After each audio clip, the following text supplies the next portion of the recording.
Hello, everyone, and welcome to round 3 of the Cambridge International Tournament, and joined by GM Matthew Sadler. Hello, Matthew. Hello, everyone. And we're going to start off just by having a little look at the room. So we'll show it here. The view from the playing hall, as streamed by great arbiter Matt Carr. And you can see there. Okay. If I try and name people, I'm only going to get them all wrong, aren't I? So I'm not going to name anyone. But you can see the play is underway. Now we're streaming with, there's a 15-minute delay on the games that are broadcast. So they're sort of into the openings now, but we'll see them quite near the start. So Matthew, shall we have a look straight away at the chess? Let's do it. Here we go. Yeah, so we've got quite a few big matchups. So we've got Nicolas Vachinger against Sergei Tivyakov. We've got Daniel Fernandez against Peter Roberson. We've got Craig Hanley against Shreyas Royal. We've got Martin Halbro, Jonah Willow, and a nice one, Michael Adams against Peter Wells. I don't think they've played in quite They must have played many times before, mustn't they? Indeed. It's in actual fact, Mickey always suffered a little bit when he was black against Peter. Peter always seemed to manage to give him some problems. Other way around, always tougher, of course. So we'll have to see how that one goes. But let's just have a start and see what's happening. Ooh. So that looks like a French pawn structure, but exactly the other way around. You know how they're normally like C3, D4, E5, and C2, but he's got F2, F3, E4, and D5. Yeah, now of course, you know, we featured Sergei in Chess for Life, and we sort of mentioned his tendency to play the same openings all the time, you know, but just with slight tweaks. And well, it's funny because you know, I saw him playing this line against Michael Adams in the PCA World Championship match in 1993, I think it was, or 1994. So, and yeah, you know, sort of, well, we're in 2024, and he's still playing it somehow. So, very much a guy who sticks to his lines, knows his stuff really, really well, and has very, very big convictions about what's the right way to play, you know. So. Matthew, I knew the crowd would be asking to see Bodana, Supratis and Bodana, but I didn't know it would be within 3 minutes of the start of the stream. Yeah, no, I thought we will go there. We will go there. Yeah, we will go there. We can. Well, let's have a look at this game first of all. Just get you nice and warmed up, and then afterwards we'll have a go, have a switch over to there. Definitely. Of course, we do understand it's a big game. So D6. Quite an unusual move, actually. It's really Sergei's speciality. Rook E1, knight F6, in A6, and actually we're sort of shaping up to some sort of. It's almost going to end up looking like a Rai Lopez now, you know, with the pawns on E5 and C5, and Black's got a possibility to play B5 as well. This move is quite sharp. I mean, you could have played H3 as white as well. Although there's always the danger that you get hit in these lines with G5 somehow, and knight G5, rook G8. These sort of things are always possible. I'm not saying it's 100% possible here. On the other hand, I'm not saying that it's not possible. It is quite dangerous. These are quite well-known ideas like this. But D4 is the aggressive one. And then takes. This gives Black the opportunity to play bishop G4. I don't understand Kevin's pun. Survey likes his rock solid openings. If you pardon. Indeed, yes, because Sergei has written a book called Rock Solid Chess. Volume 1, I gave it a very good review, I have to say, and Volume 2 is out, just out now. So definitely worth watching. Volume 2. Yeah, definitely worth reading. Sergei's very good author. He's got very good ideas about chess, very clear, you know, and always nice chatting to him about chess. Yeah. Yesterday, his game, it looked like it was maybe going to be a draw. He was playing Rich Pert, and it was very solid, but then he just kind of gradually got an advantage as it got into the end game. stages. He's a very good technician, Sergei. Yeah. He really is. I mean, actually, he's just a really good all-round player. I mean, he's just a very fine player.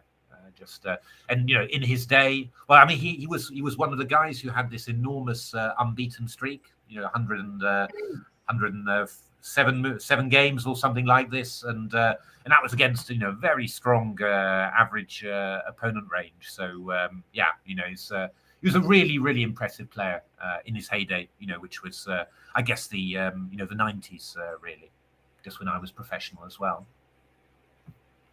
So, the nice thing about bishop g4, after d5, we go knight d4. And this pin's a little bit awkward for white. I mean, if you try and avoid the double pawns, then I guess black's going to go something like rook c8. Maybe have some ideas like knight c2. White plays bishop e3, nice and forcing, takes, and bishop d7. And we've got quite a sharp position here. I mean, these pawns are a little bit annoying. We've also got a nice f4 square for the for a black knight. On the other hand, white's gained some time, and there's possible, there's some weak queen-size squares here. And we see this is what white is doing, playing a4 just to clamp down on it. I have to say I'm quite tempted again by g5, but let's not. Do you think white will ever try to go f4? You'd have to defend the e-pawn first, obviously. Yeah, I don't think you want. I think you really want to go on the queen side now, and what white's doing, knight d2, even knight a3 might be. I don't know, knight d2 anyway, and this knight's coming in c4 to b6 as well. The queen's going to come to b3, and hopefully this pawn's going to be quite difficult to defend. But yeah, what is black going to do? I guess Sergei's going to castle. And if you go queen b3, I don't know. I mean, maybe at some stage you're just going to give up the pawn and start going with f5 or something. It might be all right for white, but I'd probably rather be black here, to be honest. It's the sort of thing that could go horribly wrong quite quickly if you're not careful. So, So not sure, but I think that in general I'd be reasonably happy with black, even if black's worse in this position. It would be quite nice. I mean, the only other thing you could try and do maybe with white is to go knight c4, and if you go knight h5, to go knight b6. Yeah. If you manage to get rid of this light squared bishop, you might be able to claim that black's got a lot less attack, but I don't know really. It's rook b8 maybe.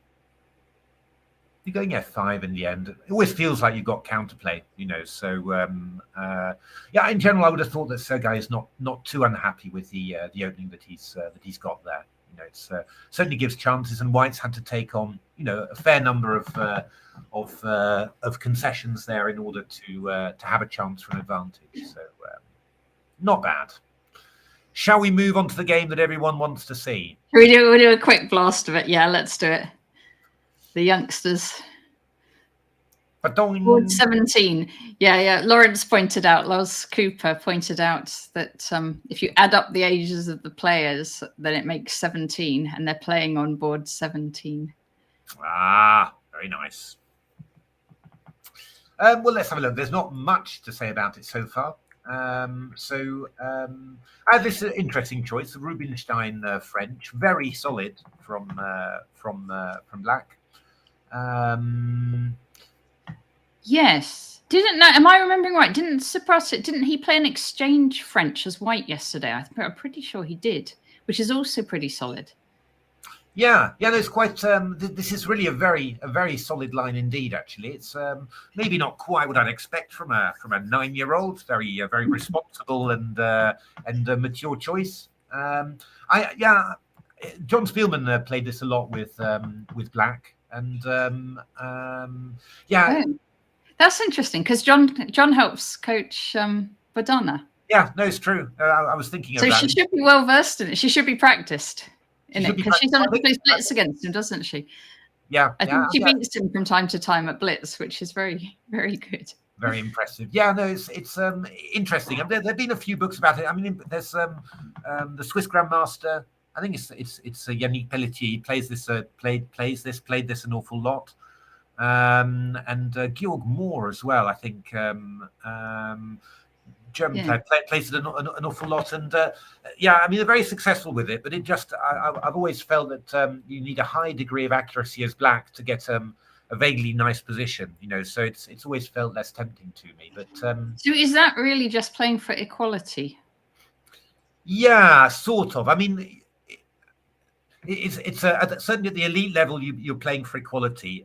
What you get those typical French positions, you know, that Keith loves so much, where you've got 4 on the king side, 2 on the queen side, and he likes those very much, and he plays those for wins, of course. So, you know, at a somewhat lower level, you know, it means less, but certainly at the elite level, if you play this, then probably the most you're going to get as black is a solid draw, you know. So, but knight f6, I think this is all quite well-known theory, actually. c3, c5, we go knight e5, and now a6. I think this is quite well-known theory, and I'm not quite sure what white does now after a6. What's sensible? Bishop e3 feels vaguely sensible. Bishop g5, maybe.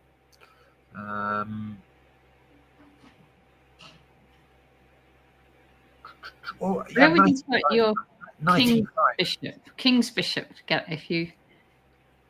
Well, I'm wondering about this, actually, just about the exact moves, how theory's supposed to be. Doesn't quite feel right, but maybe I'm wrong. That's always possible. Yeah, I'm just trying to think what would be sensible for white, because, you know, there's c takes d4 happening at some stage, and just we're going to give white an isolated pawn there. I mean, that's why I was thinking about bishop e3. You know, if takes, you can either take with a bishop or even with the queen and try and play some sort of nice ending. I mean, if you get the bishop onto the long diagonal, e2 to f3, you know, it could be like a Catalan, basically, where the b7 pawn is not that great. But I guess after bishop e3, we'd play something like knight d5, maybe. That's maybe a little bit annoying. And then you have to move the bishop again. Yeah, I think you have to move the bishop unless you can be really clever, but I don't think you can be. Now, I was just wondering about d takes c5, but we take. We've got knight f7, but there's knight c2 check. You know, so I think at the end of the day, you probably don't get this knight out. You might get a lot of pawns for it, though. You know, but you kind of lost the piece. Yeah. I'm not sure. I don't know how good or bad this is, actually, because we take and take here, and you've got 4 pawns for the piece. Actually, it's maybe and the past h pawn, isn't it? Past h pawn. Yeah, I don't know. I mean, it's not completely crazy. These are the sort of things where you think this is definitely known theory somehow. Yeah, I don't know. I mean, after DC, you might be able to play a move like Queen C7 as well. I mean, that's also possible. I'm just there must be some normal way that you do this with white, but I'm not 100%. I suppose you could go bishop d3, could you? Oh, but do they take and then bishop b4 check or something like that? Yeah, I mean, this doesn't look too scary for me. I mean, if black just gets the isolated queen's pawn, I mean, I like those with black, to be honest, but it doesn't look too bad. Or bishop e2, like your plan, bishop e2 to f3, and you do it that way around for the knight. You could do. You've got to watch out though, because I can, if I take. Well, I can play castles maybe, because if it takes bishop b4 is might be a little bit annoying. I mean, I can go bishop d2, because if queen d4, I've got queen a4 check, which will probably work out quite nice for me. Well, I mean, this one's hanging, but you know, 2 bishops and dark squares. But yeah, I mean, if you just took and castles, I mean, there's nothing wrong with this for black, I don't think. I mean, this looks very, very even. So. Well, you could go castles, because if takes, then I've got queen d8 and a knight f7 check. That's possible as well.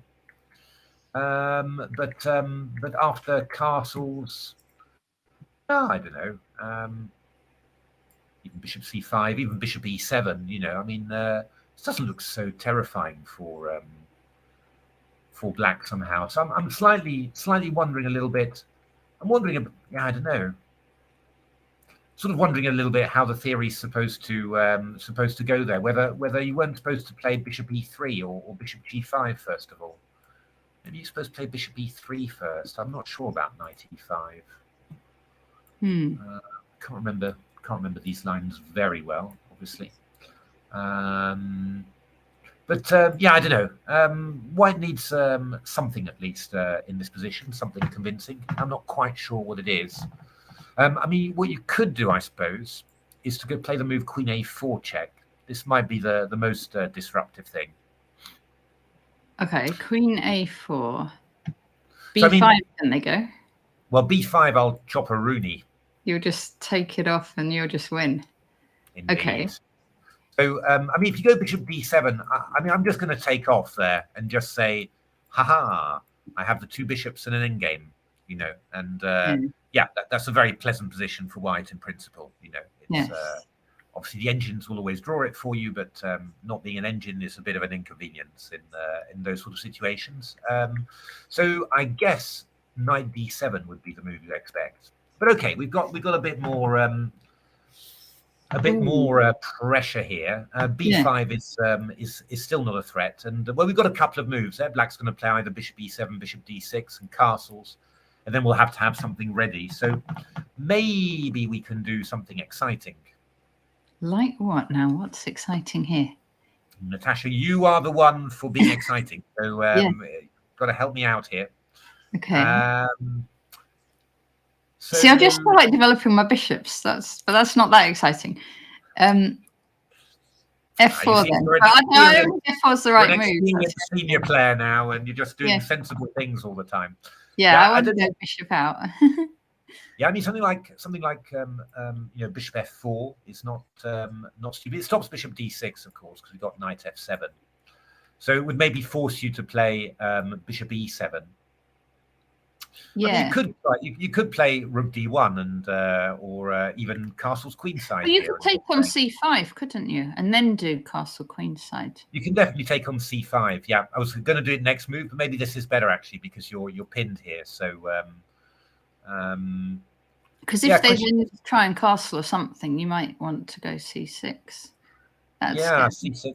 Getting quite sharp. Knight C5. I don't know. Well, or you could, could go B5 as well. Even Knight E5. It's the sort of thing where you sort of think this is definitely theory. You know, this is somebody's definitely played this before. But I tell you what, they can't know it, or they would have played some more moves. Yeah, but I think Queen A4 check is actually the only sensible option here, and I guess the Black will play Knight D7 because that feels like the most critical thing. You know, then you're really trying to prove that you can equalize this, whereas with Bishop D7 you're saying, okay, you know, I can be a bit worse, and then we just need something or other for White, and I would assume that it's something like Bishop F4. That feels quite sensible. Yeah. And. Yeah, I don't know. I think that we'll see. It's the sort of thing that that experts in this variation would have analysed out to a slightly worse endgame after 25 moves, and then say I'm happy. And it's the sort of thing that I look at and say I'm not happy with a slightly worse endgame after 25 moves. You know, but yeah. I mean, you play this normally to draw against higher players, But okay. Has the move Bishop E3 been played? It's in red, I think. So yes, that means it has. Oh, and C takes That's D4. been played just now. Yeah. C takes D4 has been played. So no Knight D5. No, C takes D4 hasn't. That's our move. That's our move. Okay. So I'm thinking Knight D5 in this position, really. Mm. And well, we had that possible 4 pawns endgame line, but it's not. Yeah, it's maybe. I mean, if you go D takes C5 here, well, first of all, I'm not 100% sure about that line. I think it's probably it's probably reasonable. I think probably Black could play them. Well, no, actually, this is maybe. Well, actually, of course. Sorry, I've been at work as well. I'm just gradually getting into. I mean, Queen A4 check is definitely something that you could do here. So Queen A4 check here, but now they don't have Knight D7, so they're going to have to do the bishop. So this is good for White, right? Well, it's not so clear really because we take here. Can't we go bishop? Oh no, we can't go bishop. Right, take the. The problem is, if you move this bishop, I'll just give you an isolated pawn on D4, and otherwise I'm going to get opposite coloured bishops. It shouldn't be very much a call for White here. So I think Queen A4 check is not that dangerous. But after D takes C5, if you go Queen C7, actually, obviously I'm talking complete rubbish because Queen A4 is there. So I think, Yes. I think that knight e3 is necessary. It's I don't, who used to say that? Oh, it's one of these grandmasters. You say I think that queen d8 check takes knight f7, happily sacrificing both Badana's and Socrates pieces. Yes. Now you could go knight f1 in this. Knight f1. Knight f1. So what's your plan? You're trying to just say the white knight's trapped. Yeah, we're going to go That's there. the I mean, it's still going to be a lot of pawns, of course. Yeah, that knight's trapped as well, but I suppose it doesn't matter because you need. Yeah, now I'm wondering whether I could play castle queenside, just to maybe you can. But then what if they go just like bishop c5 or something? Yeah, this is a. I was thinking about. Yeah, I mean, what I was thinking about was to do something like this and then to play knight f7. That was my idea. And if king takes, I go rook d8, which might be irritating. Oh no, it's bishop f6 simply. It doesn't. Rubbish. So it doesn't. So probably you don't need to be that sneaky. So maybe I should. I'm just wondering whether I should play b4 in this position, just to keep that c5 pawn. Yeah, that then then g6 they really want to do. Then I'll go maybe knight takes g6. Bishop g. Yeah. Yeah, I'll go rook c1, I guess, or something, and then go king f1. 1, 2, 3, 4, 5, 6, 7. 2 bishops for rook and 3 pawns. Interesting. This one you don't get the passed h pawn though. No. But it's a lot of pawns, isn't it? It's a lot of pawns for them. I mean, you know, my feeling about this is that it's actually quite balanced, unclear. I mean, those bishops are going to start really rotating, I think. You know, there's a lot of weaknesses, a lot of squares for it. So I don't think that's really. I think this probably knight f1 is probably cleverer than. The only thing is whether Chris W. Baker IM wants h4, h5 with the idea bishop takes h8, h takes g6. Yeah. I was moving at this very moment to. So this is indeed possible because if g6 will go h5 and bishop g7 will take there. So this is definitely a possibility. The key point is I think we'll go bishop c5 and then try and grab the knight in that way. It's quite interesting. I mean, we could go h5. Yeah. Bishop d7, h6, and if you go g6, I go knight g6. Wait! I can do that. That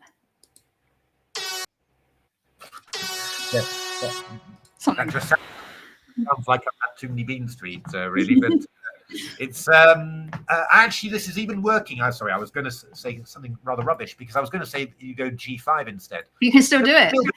You can still do it. Yeah. Oh yeah. Well, wait, you get a better one for that.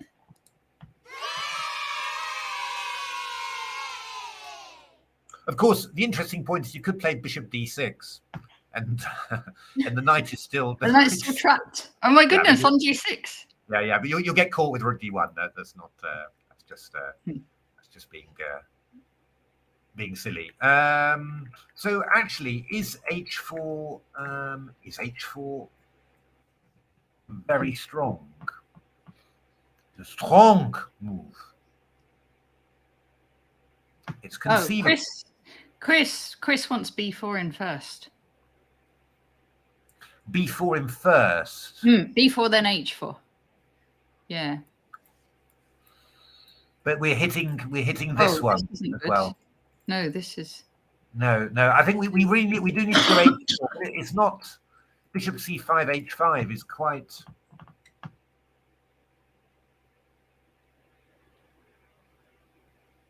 I mean, what you could do. This is really fascinating. Is this opening theory actually? This is what I'm kind of wondering. Is there a quick way? Can I get the PGN of this somehow, or? You can do an analysis board. I share and export. Copy PGN. There we are. View. Sorry, I'm just pasting it into here. I'm just wondering whether. Oh, knight d5 has got a question mark on my on my book here. Sorry. So what are they saying? D takes c5. Okay, they don't like this whole variation for black. But I was thinking king e7 is possible because after h6 we go g5, and if knight g6 check we go king f6. Oh, this must be. There must be something. Wait. Yeah, here I'm not sure actually. Well, I mean, in all fairness, you could start. I mean, at some stage, things like this start getting a bit worrying because you're going to get in rook d8 as well. So. Or what if you went b4? B4. I'll maybe just to make the bishop do something. Yeah. I could go rook. I'm not sure. I could go rook d1, and the idea being that I come out here. Ah, clever. Yeah. But then you go rook f8 there. Oh. And then you're trying to get f2, but maybe it's not. Oh, knight g5, bishop f2, king f1, bishop b5, checkmate. You don't do that. No, not that way. You go. It's all rather unclear. I mean, I could just go. You could just go rook d7. Rook d. Yeah. What if you just go knight e? Does knight e5 fall to the same thing? No. You can interpose. But we can sort of do it. But we go bishop, then bishop g3 happens, and if knight f3, then g4. There's definitely something here for white, I think. I mean, I definitely think that white will manage there, but wow. But it's I mean, the lines are crazy, right? I mean, it's really really incredible. Yes. But, shall we look at Peter's and Mickey's game? Indeed. So just have a look. What has they haven't played any more moves, have they? We'll definitely. I mean, we'll definitely come back to this. Yeah. Oh, good Lord! Wait a minute. I'm being asked to do something quite important. Oh, okay. Opening a bottle. Oh. Yes. Wow. I should probably have a glass ready to. Sorry about that. This is. This is. I'm at my parents today, and they want to feed you some champagne for celebrating something. So there we are. Brilliant at that. Is your mum going to say hello? Say hello. My mum. People who knew me as a kid may well remember my mum. Came around me all the time. Right. Okay. This is excellent. Well, champagne for champagne chess. Yes. Cheers. Okay. Cheers. So let's go back to Daniel Fernandez against Peter Roberson. Let's see it. Yes. Now, Daniel. So Daniel, he won yesterday. He must have. He's certainly on the top boards here. Yes. So Daniel, known for his unusual openings, and that is something not untrue. He's played the move knight d5. Ooh. What on earth is that? Now, I tell you, I know quite a few weird and wonderful lines, but I can honestly say I have never seen this before. Let me just wait. Knight d5 on move 6. Can't he? Presumably, he can't take on e4. Well, I think if we're taking on e4, I think we're going knight b5. That's the big idea. Yes. With Forkingtons. Yeah. However, what you can do, and this is, I'm sure this is what Peter did, is you can play the move knight takes d5.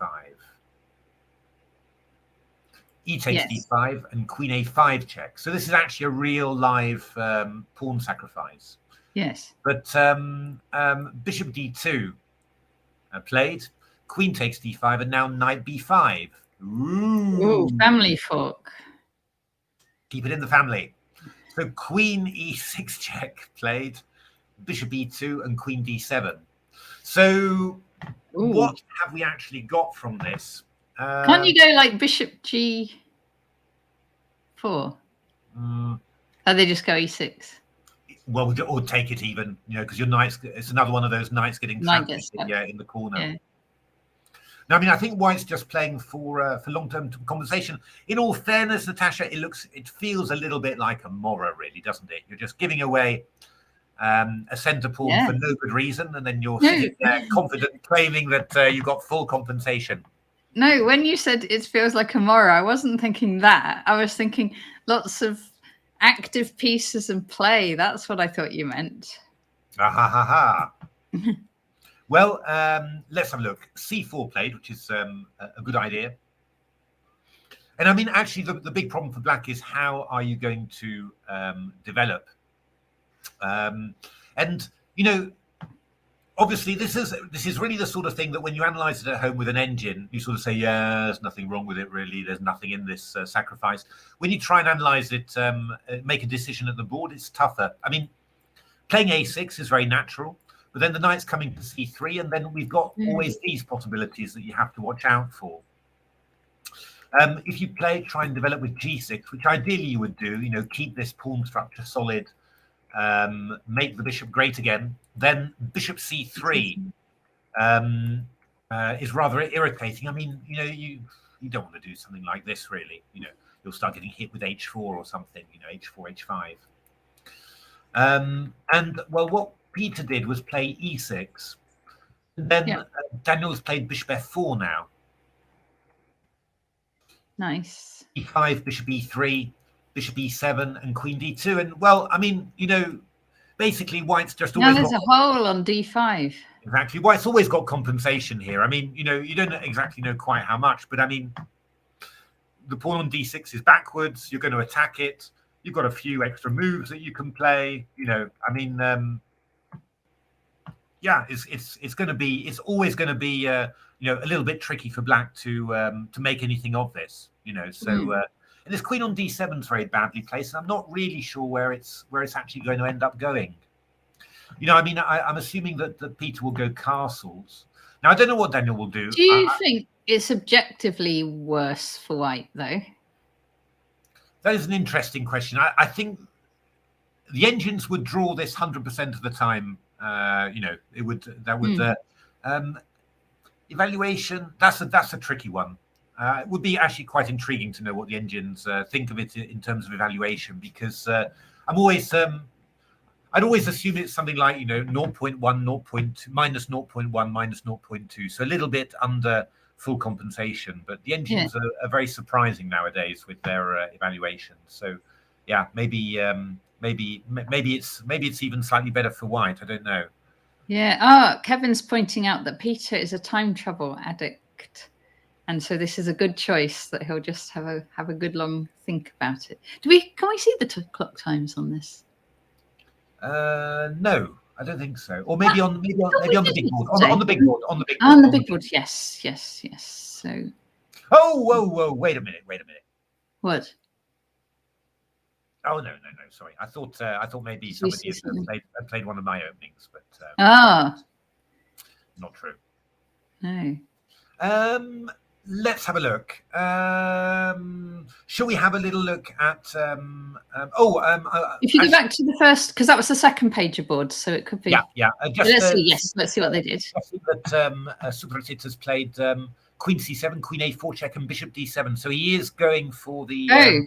Chess Parrot has shown Peter 6 knight D5 before, against the Dragon Estrin's move when he was a small boy. Okay. So Peter will know all about it. Fair enough. We'll have a look at Peter's game, and this is just Supratit, by the way, and he is definitely going then for the slightly worse. Yeah. So this was going to end up in an endgame with a slight advantage for White, we thought. Yeah, I think so. I mean, presumably he's going to go knight D7, I guess. Most likely. And then, I don't know, I mean, you can go bishop E2, rook D1. You've got the two bishops, probably rook D1, I think. That's probably quite sensible. You've got the two bishops, so you should be, you're slightly happy. Yeah, I don't know. I don't know which of the two likes endgames the most. I didn't particularly like endgames. I know Badana does, age, but I think Supratit does too. I think they both do. All right then. So well, we'll see. We're going to see what happens. Very positional game for an 8-year-old against a 9-year-old, right? Yes. Yeah.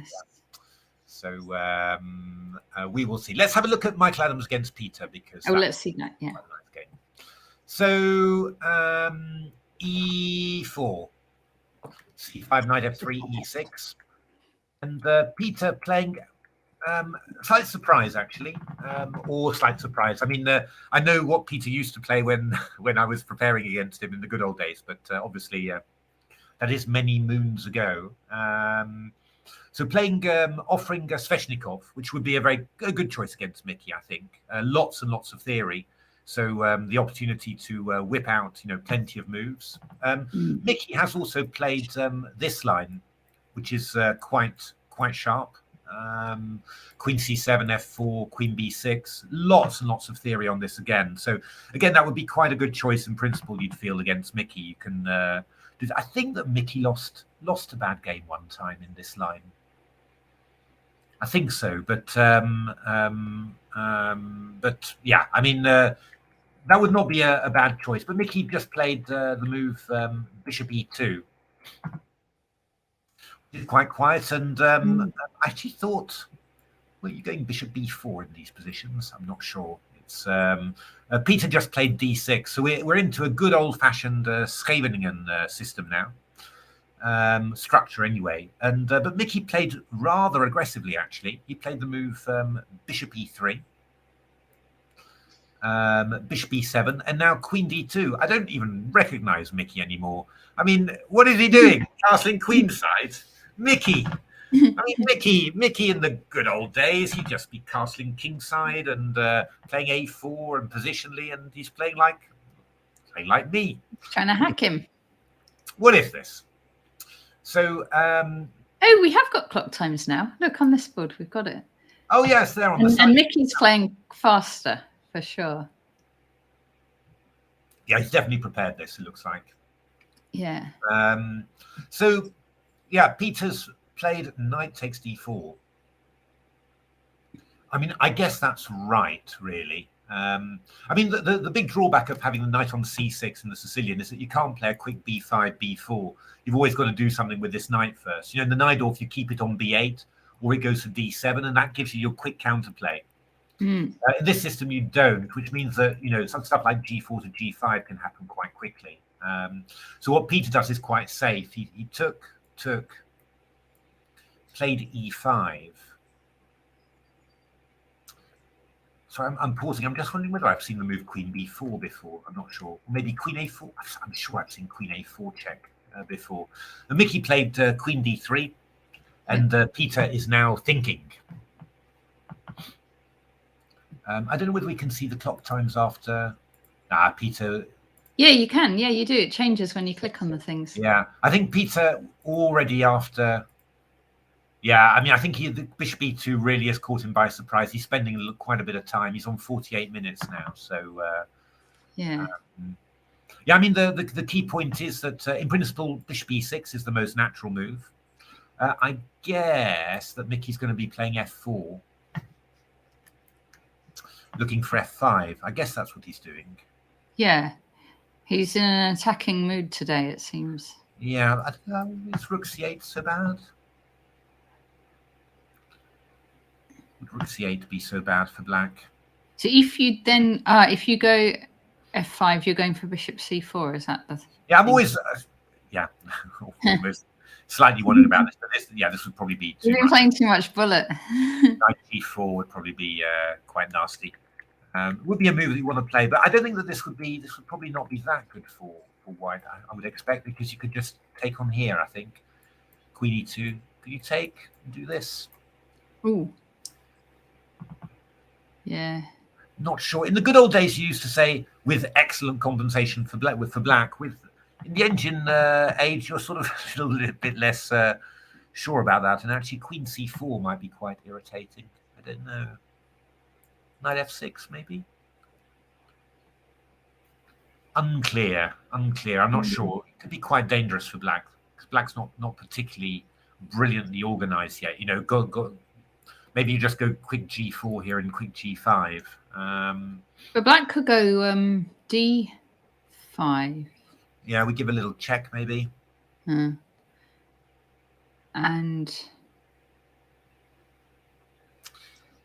it's not clear. I mean, you could do a thing like this, because g5 you've got knight g4, rook d5, king c6, and obviously this guy's in a bit of trouble. Yeah. I don't know. But I think bishop e6 is absolutely the move you want to play. And in principle, if you're looking at it, you know, black hasn't played illogically. I mean, you've waited for white to go queen d2, and then you've taken on d4, so white's had to make an extra move. And you played e6, e5 in 2 moves, but you've gained a tempo. So, you know, it sort of feels like black should be, you know, doing all right. I mean, I wonder whether would Mickey be maybe thinking of something else. I mean, the point of queen d3 is to defend e4. So maybe after f4, rook c8, he might play a move, maybe taking first, or play the move knight d5 simply. That is conceivable. Because, you know, if you take on here, then it's a little bit irritating, or more than a little bit. And if you take on here, I just take here. And you've got to watch out, because if castles, I chop a Rooney and play d6. Ouch. Indeed. So then you've got to sort of have a think about what you want to do. You probably have to take on f4. Yeah, this is possible.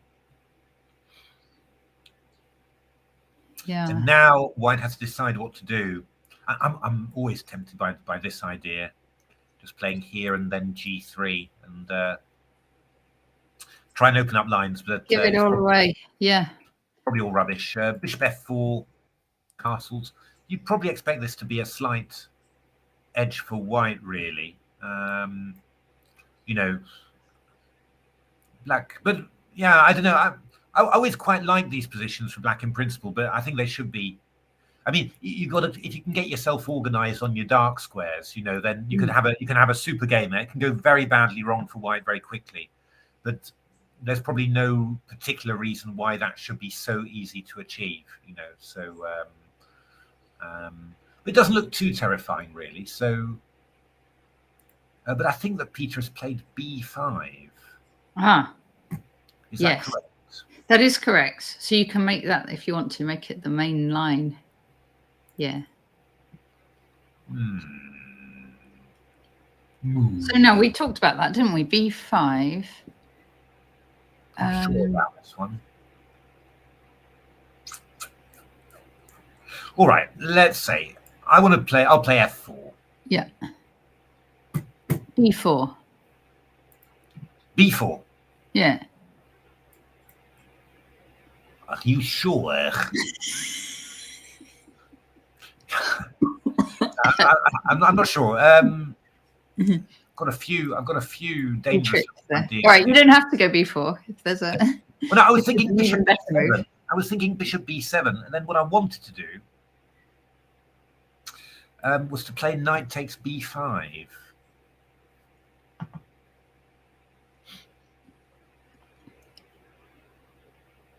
I don't know whether it works, but it's quite. Oh God! Well, there's all sorts. What about bishop? Yeah, bishop b4. There, I take on d6. That's the key idea. Where I'm just winning, basically. Are you just winning? Because of bishop there.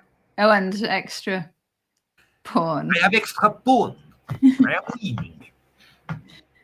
So, right, well, we're not going to allow that then. Do forgive me, everyone. It's just when you've got a day's work and then you come and look at you. You just have to live yourself out. So AB5 is possible. And then we are going to go, I guess, queen takes B5 check. No, the idea was simply, I was thinking I can take here, which might. Right. But now, knight E4. Indeed. And this is the question, whether I've got anything cunning against this. I feel like I should, but it looks well, like so gosh. I can't see anything, unfortunately. E takes d6. You can just take on here.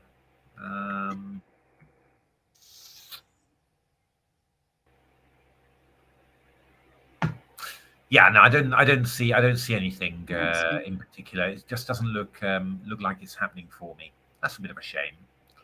I could reverse it, but I don't think this works at all. I think we take on d3 now.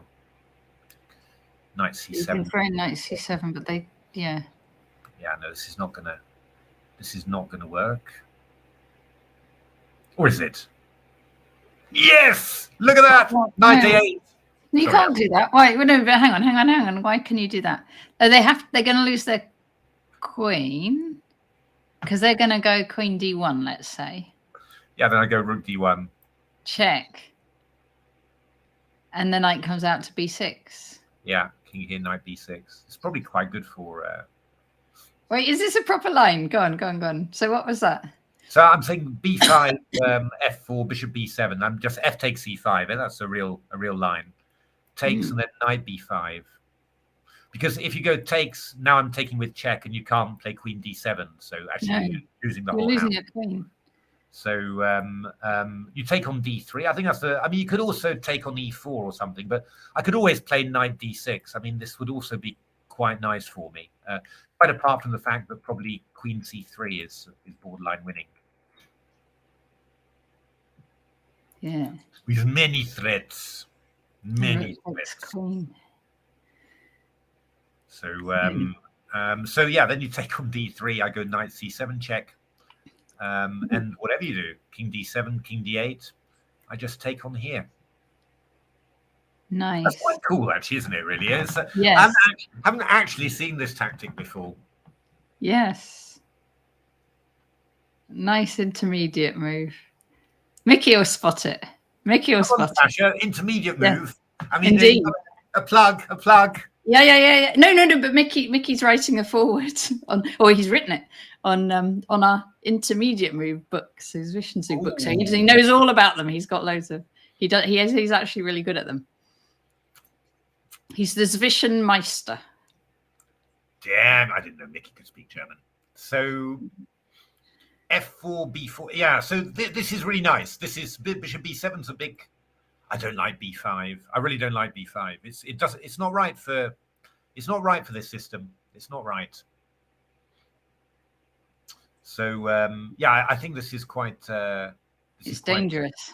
This is quite dangerous, but we'll see. I mean, I can be completely wrong as well, of course. So. Champagne chess, says Kevin. Exactly right. This is exactly. Champagne chess. It helps, Kevin, doesn't it? It really does. And then if we follow it up with a dessert, then we're going to be firing on all cylinders. Kevin is we should see Shreyas. Maybe we should see Shreyas. Yeah. Kevin is one of my go-to people on Facebook because you're always going to find a nice dinner and a nice glass of wine in his Facebook photos.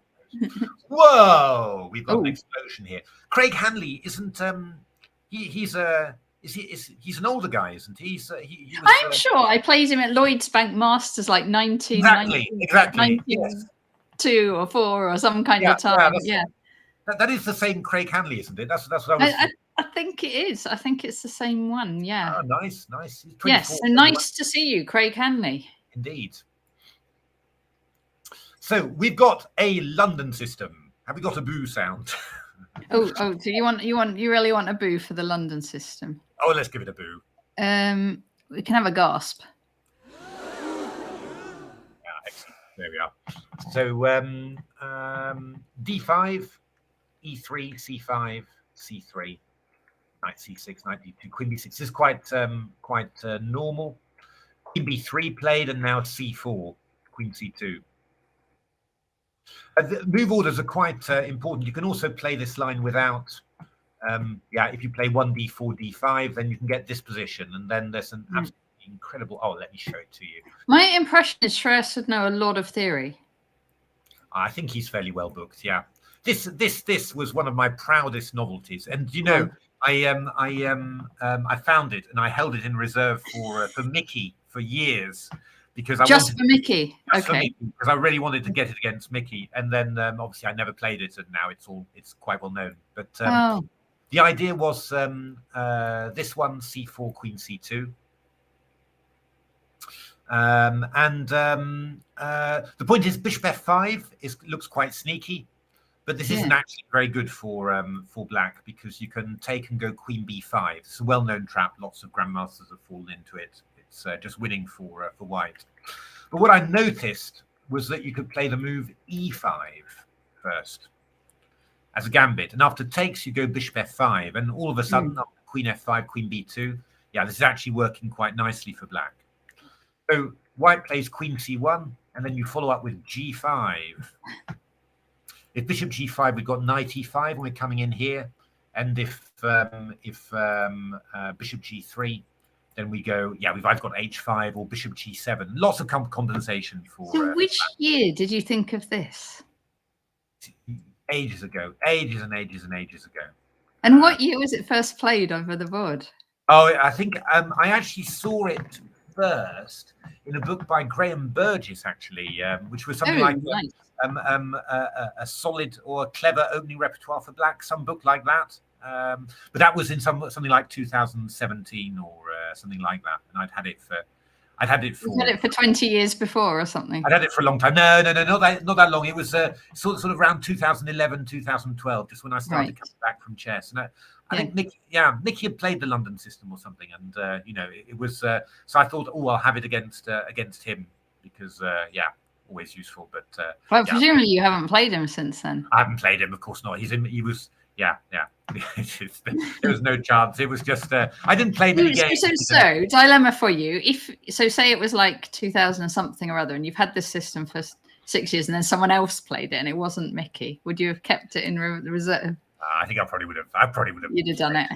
It was sort of, sometimes when you have systems, you sort of think, wouldn't that be nice against him? Always struggle against Mickey. Would it be nice to get him in this? He wouldn't be expecting this, and that sort of thing. But the thing was, it was a really nice novelty. I was really proud of it, and never used it, and eventually it comes in all the books. But anyway, complete digression. Sorry about that. But with this, with knight d2 and knight f6 played, you don't get bishop f5. So g6 played, h3, bishop g7, knight f3, castles, bishop e2, and now bishop f5.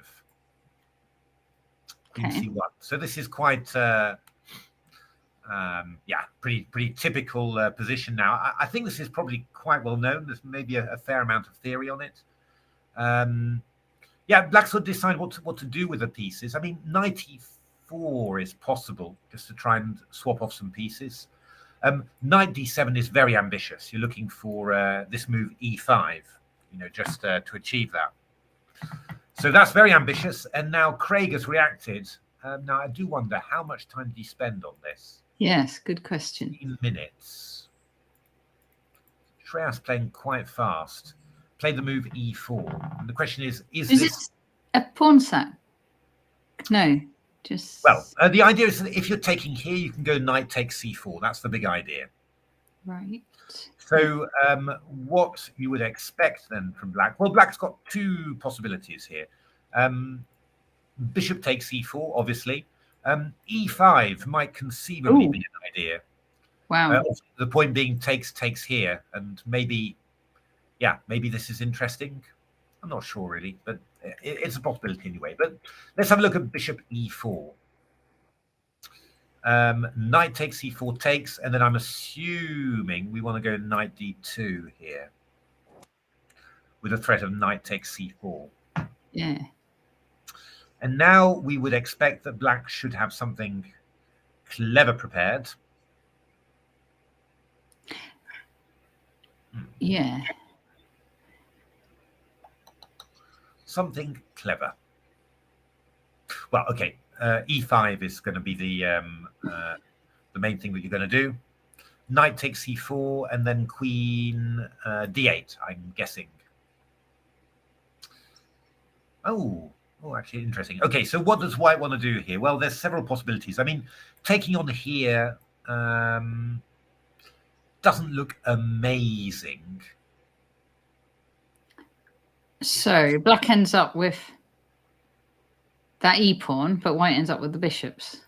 There you go, castles. I don't know how good knight d3 is. Takes.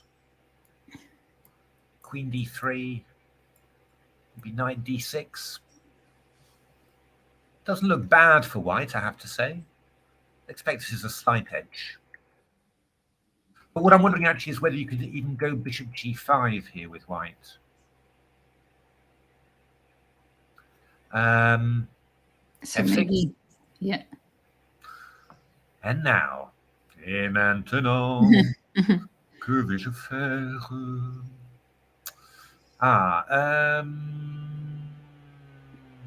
All sorts of ideas. I mean, d5 is sort of tempting, you know, just aiming for the ultimate pawn wreck approach. But I guess that black could go knight e7 after this. Oh gosh, and then you could carry on with d. You could carry on, indeed. Takes. How good, bad is this? I have no idea, really. Well, white could then get the knight round, couldn't they? Like with knight e3 and bishop c4 and knight d5 and that sort of thing. Yeah, or just line up on the e4 pawn. Yeah, it's one of those things where you sort of say, well, maybe black's all right, but in principle, it's going to be a little bit awkward. Bishop e3, you could probably take off and go f5, which sort of feels like it should be decent for black. As long as you're not getting caught out by one of these things. Because you can't take on d4 because I take and go queen check. c4, yeah.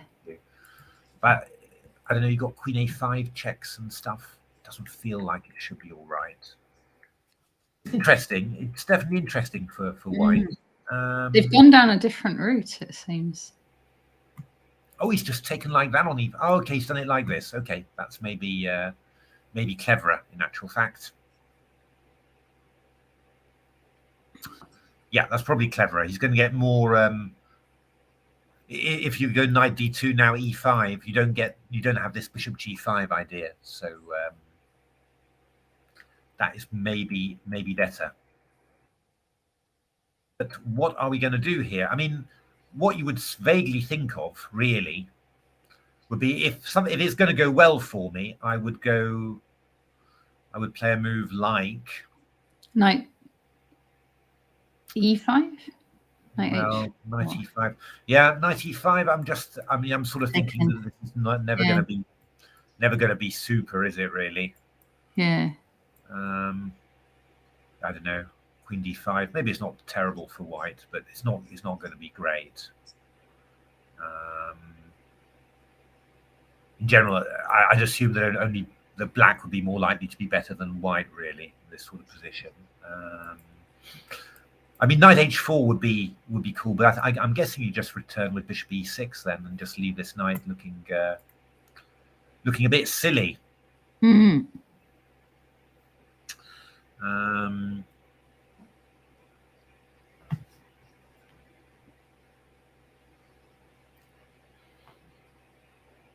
Yeah, it's going to be hard to justify that knight on h4, really.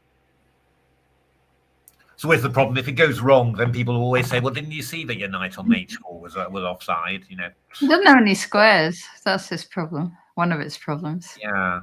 Yeah, this is probably a little tricky for white, actually. This is not very nice, I don't think.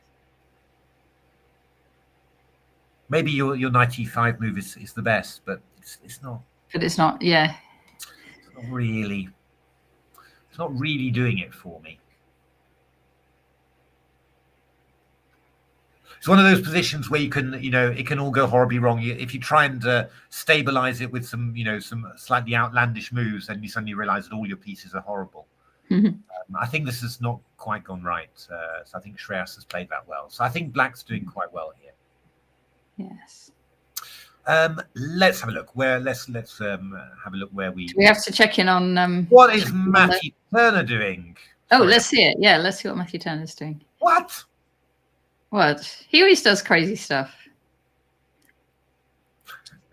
Yeah, this is past crazy. Okay. Let's have a look what's happened. So, okay. Well, my Engineering the Chess Classics co-author Steve Giddings would tell you that this is known as the Mid-Kent system. Okay. Played in the Mid-Kent region in the 1980s by many players. But Matthew Turner's not Kent. No. Was he Lincolnshire or somewhere? I can't remember. Actually, I think that it's a Tarash a tempo up. I think that Mark once did this against Vishy Anand, Mark Hebden, and got horribly crunched somehow. Oh. And the big problem is that the Tarash a tempo up is not really doing it for you. And this is not looking great. But Matthew Turner played G4 here. Yes.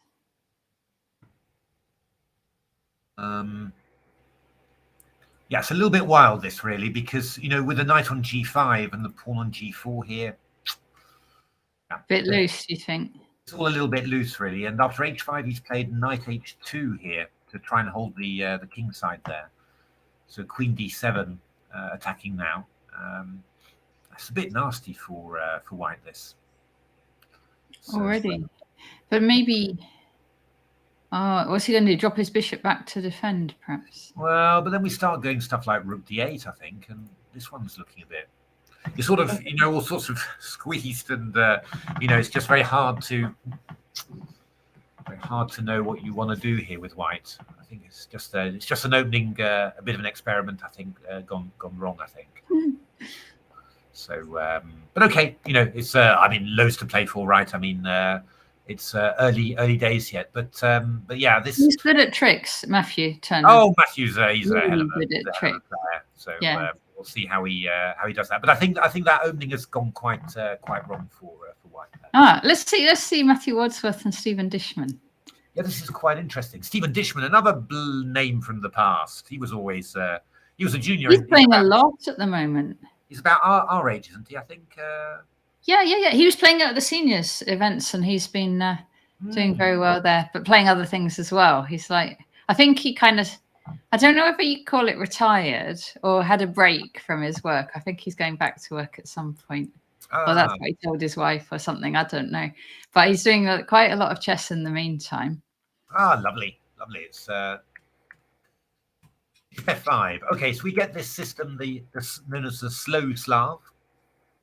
And in the good old days, you used to say black gets the bishop outside the pawn chain, instant equality. But somehow, especially engines have changed all that. It just and actually it turns out that White can gain a lot of time on attacking that bishop. The two bishops are sometimes just a very nice long-term advantage. And also there's all sorts of possibilities because you haven't got the light squared bishop. Your centre's actually less solid. So you have possibilities of taking it and then mining the center with e4, also attacking the queen side as well, which is lacking the bishop's protection. So a lot of specifics, specific points in there. But the variations are quite, knowing when to take on g6, when not to, whether the bishop goes to e7 or d6, when to put the knight on d7. I mean, here, Black's very cleverly avoiding committing the knight to d7, and you'll see why later in the game. Okay.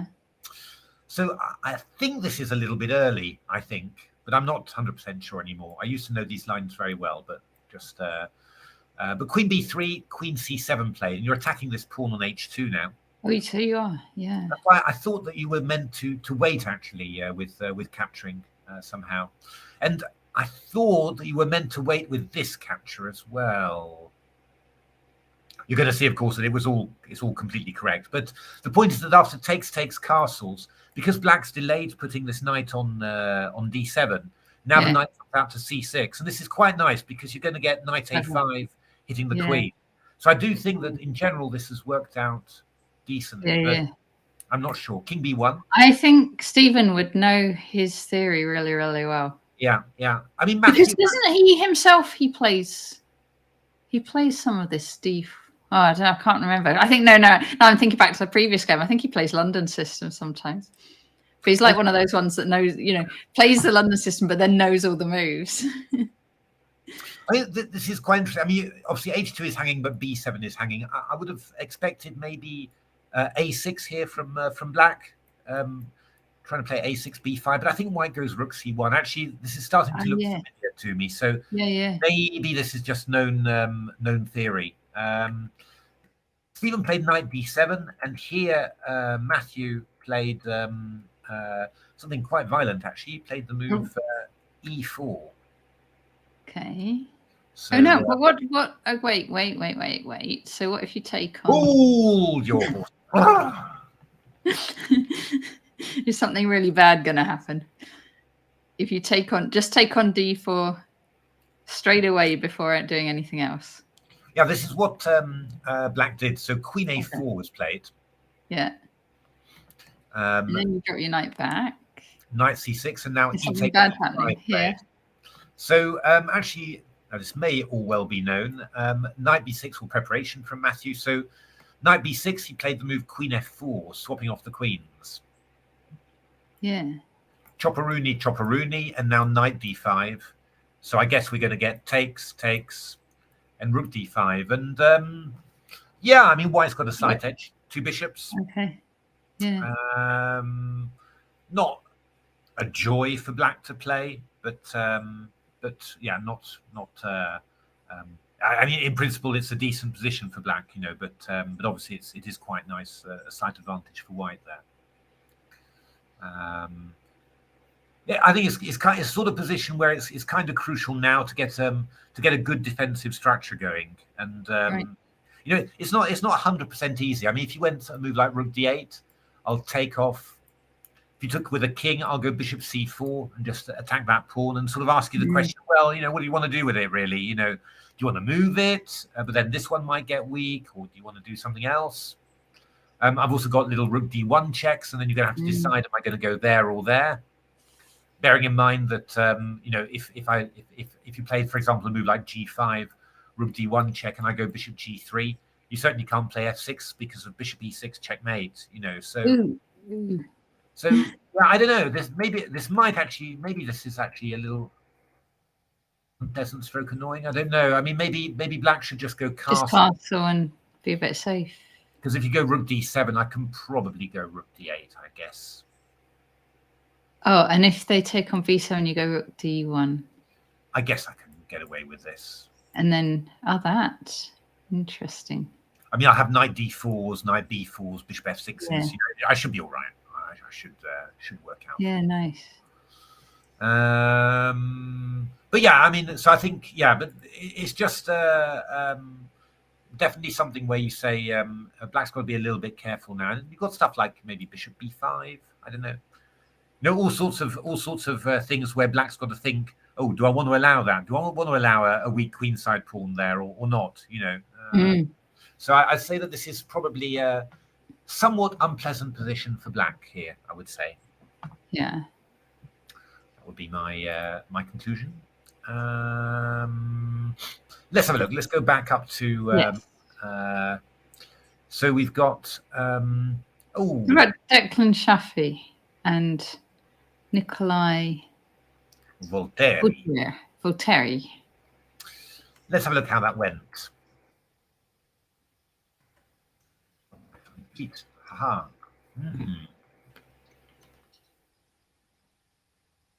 It's a well-known line of the English. I actually played this as White. Knight takes e5, takes here, but there's loads of sharp lines now. Bishop b4 takes Knight e4, and then there's a scala of lines. You can play Queen f3, Queen d4, Queen d3. They're all possible. And one typical sharp line is that you can take. You can go Bishop a5, or you can go play this move Bishop e7 and just sacrifice the exchange like this. Ooh. Which is quite, you know, you're going to play d6 quite quickly. You've got the 2 bishops, weak pawns. I spent a lot of time analysing these variations, and in the end for White, I wasn't really that happy. Oh, it is fine, but it is, you know, sort of felt that Black had quite a bit of fun. But yeah, I mean, Queen f3 is moved, Queen d3. I'm not sure anymore what the main line is now. I think Queen f3 has been played more recently, but Yeah, yeah. It's quite Black's got to know it somehow. And what Black did in this game, I think they just took a very safe option and played Bishop D4. But yeah, I mean, White is just better here. It's got the two bishops, Maroczy bind type structure with pawns on E4 and C4. Two bishops, lovely position really. So from that point of view, the opening's been a big success for White. But of course, that doesn't mean that the game is over by any means, because lots of stuff can happen after a good opening. And Black's actually playing it quite aggressively. It looks a little bit like a Budapest, actually. So Chris Baker has played this line. Oh, he played after knight c3, bc3. He played c5 against Colin McNabb, and they got a quick draw. Damn it! Well played. Yeah, no, it's a very interesting line actually. But so Bishop b2 played, nothing wrong with that. Knight c6 played. e3, knight c5, and Black's playing for f5. f4 played. F4. Do I approve of that? Doesn't sound like it. I'm not sure really. It's just that it's quite obvious that Black's going to play f5, and I sort of feel, well, maybe we can just get some pieces in play, and we can always play f4 later. But just playing a move like rook d1 feels more natural. And if f5, maybe we just go something like knight d5, and then we'll have queen g3, and I can always play f3 to cover e4, and then play f4 later. that sort of thing. F4 feels a little bit early. Probably not a bad move, it's not that, but just so f5 played. Oh, and e5 played. That is probably quite good for White. It's not how I would have played it, but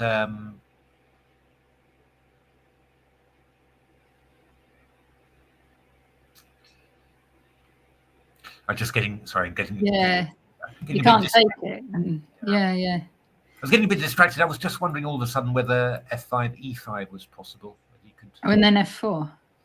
Well, you have to go b4 and then f4 and try and win the piece, but there might be some f4s from Black happening in the meantime. Yeah. But e5, so you can't take on e5, and well, my threat is to go just rook d1 and then just give you an isolated pawn there. So Black really should have a good reply to this. You don't really want to move that knight on c5, do you? No. Well, not because there's nowhere really good to put it, I mean. No, unless you can put it in on e4 somehow. Not very sure what Black should do, actually. Actually, this is the more I'm looking at it, the more horrified and appalled I am. Actually, it's. I mean, we're just threatening rook d1 and something like knight b5. I mean.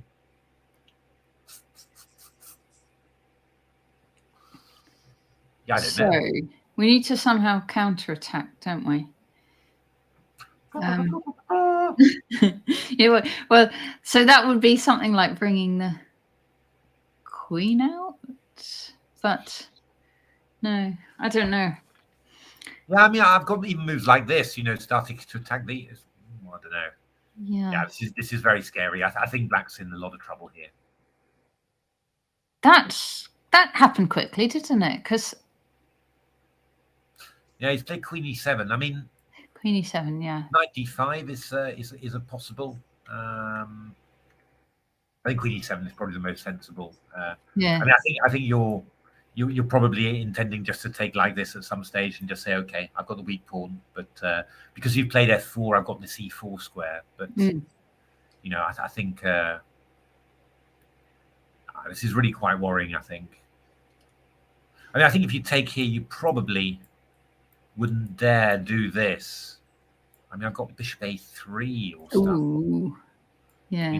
b6, bishop f3. It's So I think you would probably be intending to take back with the pawn. Yeah. Like I go bishop f3. I go rook e1. I've got a lovely position with White. The two bishops. Square on d5, the pawn on d6. It's very nice.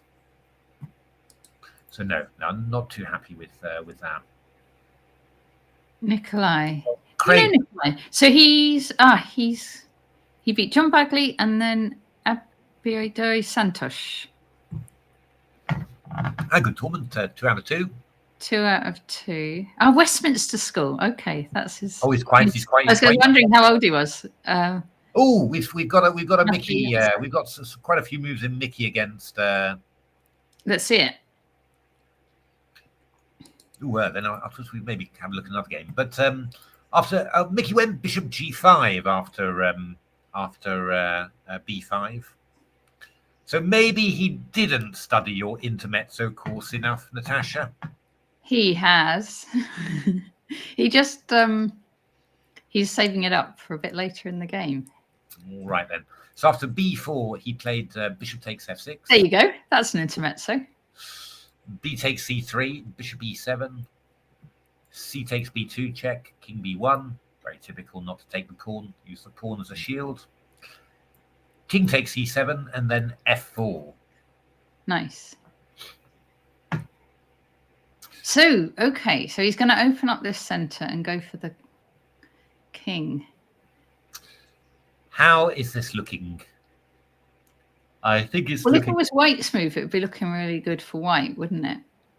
But it's well, not white's move. A3 is going to be a massive threat. Yeah. I think this is looking very difficult for black.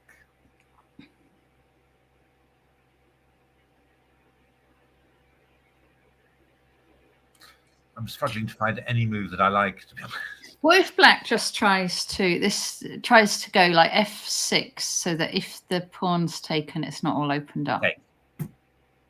Is the F file's now opened up? You're going to say, yeah, Takes you do it that way. G3. This is quite awkward. The king's in the wrong place, isn't it? Don't these grandmasters know that you should castle the king? Yeah, you do. You castle it quite early on, and then you. It's horrible. This is really horrible, I think. So okay, wait. So what about then? E takes F4.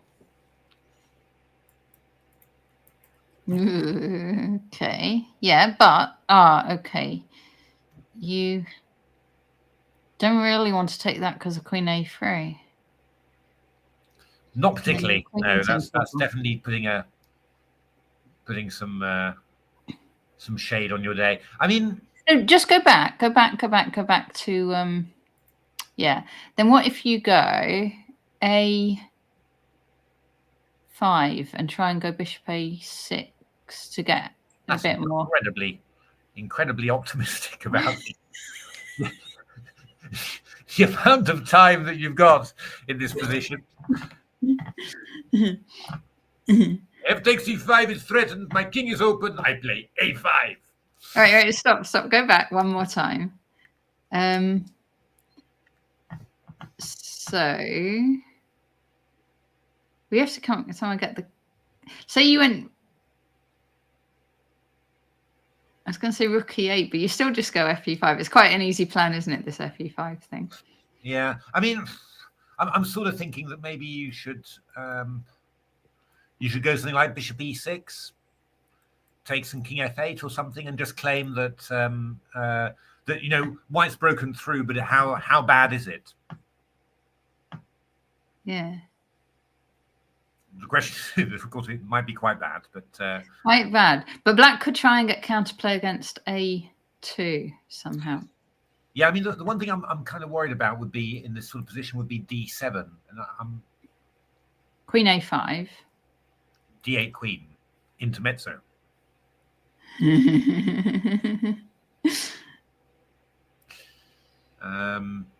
Right. You go G6. Is it possible instead of Bishop E6 to go Rook E8, or do we just lose something then? I'm not sure. It's possible. It's possible. Rook E8 takes, and then here. Oh yeah, okay, that way. Yeah. But the thing is, I'm not winning the E pawn. That's the thing. I suppose that's why I wasn't 100% happy with it. But what I mean then is take on F4 first, E5, and then Rook E8. Do we get Does something bad happen then? I think something bad happens.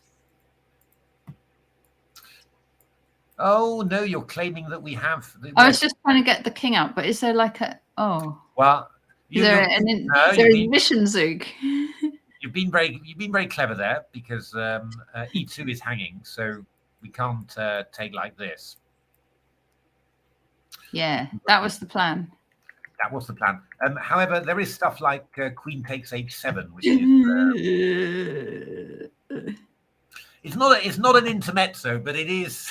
It's pretty scary though. But can't you? No, you can't. That is really scary. You'd have to go F6, I think. But then you're getting. You're not. No, okay. I don't like it. But I think this might be reasonable. If you can only find a good reply to D7. Then we bring the king straight back out again, and take the.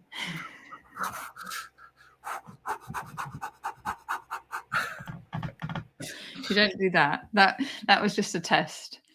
Yeah, I don't know. Maybe you go King G8 or H5, and try and. Yeah. But it's, I think white is clear. White's a lot better here. I mean, it must be. Yeah.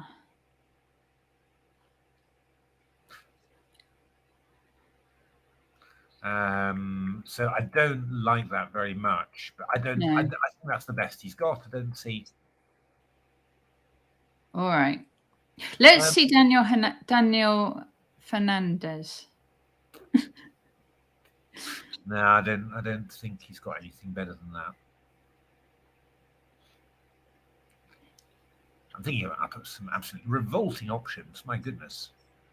I think it's because you're making me play the black side. I'm like, oh no, I don't want to do this anymore. No, I was wondering whether you could go. No, forget it. It's just this is quite unpleasant for black, I think. So, yeah. Yeah. Sorry, you wanted to see which game?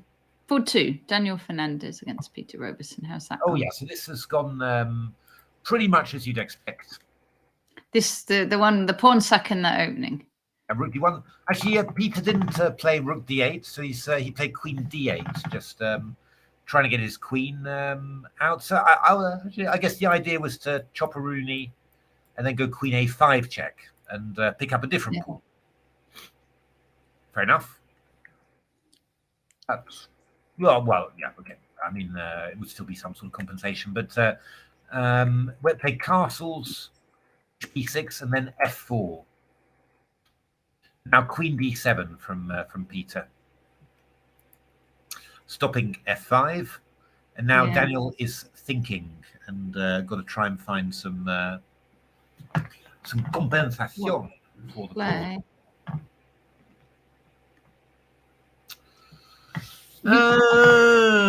Let's have a look. Well, can't you take on D6? Yeah, you can take on D6. That is definitely possible. And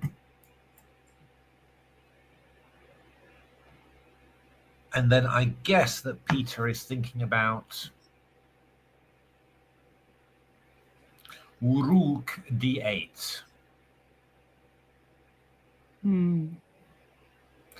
So C5. I mean, you do have F5, but I think we could just take like that. That looks all right. So C5, and then I'm guessing Bishop A2. Oh, okay. Or I could go, I'm not sure, I could maybe go, I'm not sure whether I should take off first. That might be more solid. I don't know. I think then we go B4. Yeah, attacking that bishop.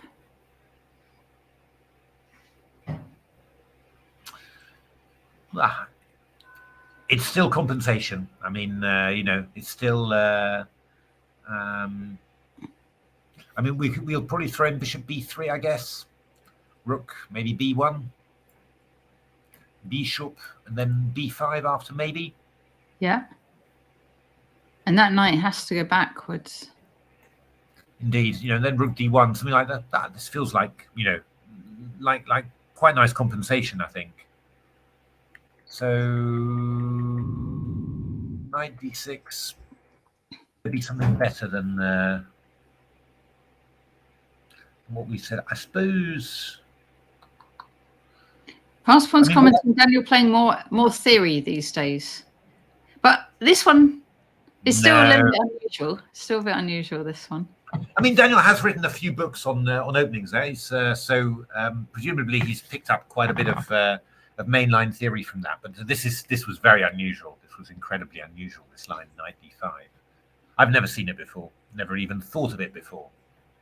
So, well, Chess Parrot, I think it was this game. It was Chess Parrot was saying it's Estrin's move. Okay. Good old Yakov. I suppose what you could do with black is play the move knight d4. Knight d4. White can take on e5. Uh-oh.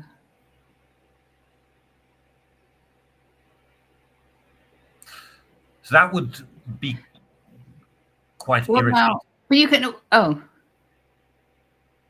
Well, I mean, you can go knight b7. That's possible. But then I go queen c8, and I think I'm just winning the whole caboodle. So I don't think that's right. What you could do, you could go bishop d4 simply. Yeah. Chop a Runikins. But this looks quite decent. I mean, I go rook d8. If you go c5, I could go b6. I can also go bishop a2. Maybe I go b6 first and then bishop a2. Doesn't look that scary, really, for black. No. This looks quite reasonable. So maybe knight b6, knight d4.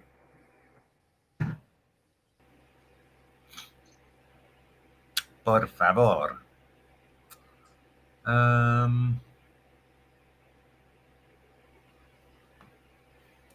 Don't see anything dramatic for what I think you have to take on here. Then this does look quite reasonable. You know, looks like black's going to be doing fine there. 2 bishops and stuff, you know, and some loose pawns.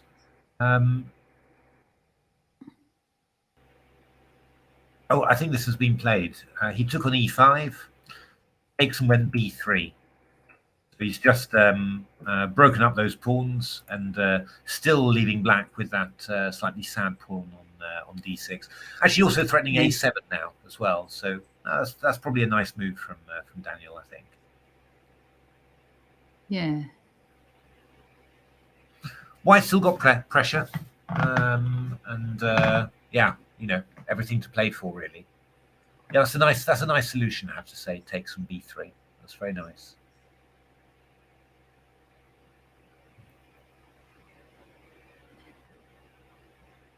Yeah, he's going to get one of those pawns back, isn't he? If he wants. It's nice. This move b3 is stopping bishop a2, so you know that's working in a lot of lines there now. So yeah, pretty. That does actually probably feels like a slight advantage to white. Actually, I think you say now, because I think you're definitely getting one of those pawns back.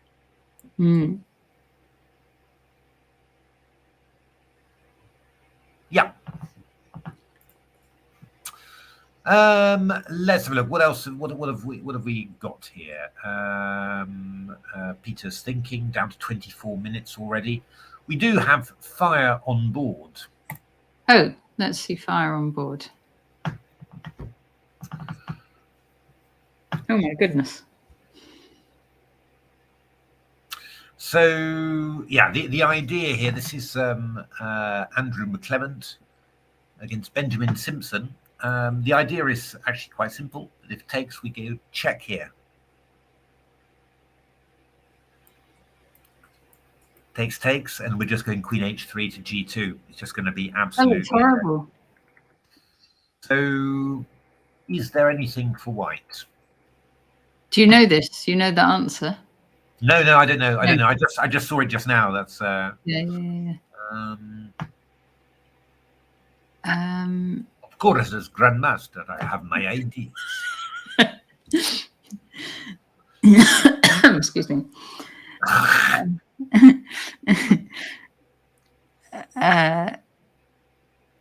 mean, in principle, I'm a little bit worried for the white side. I mean, that is. But if you can't take that bishop, it looks really scary, right?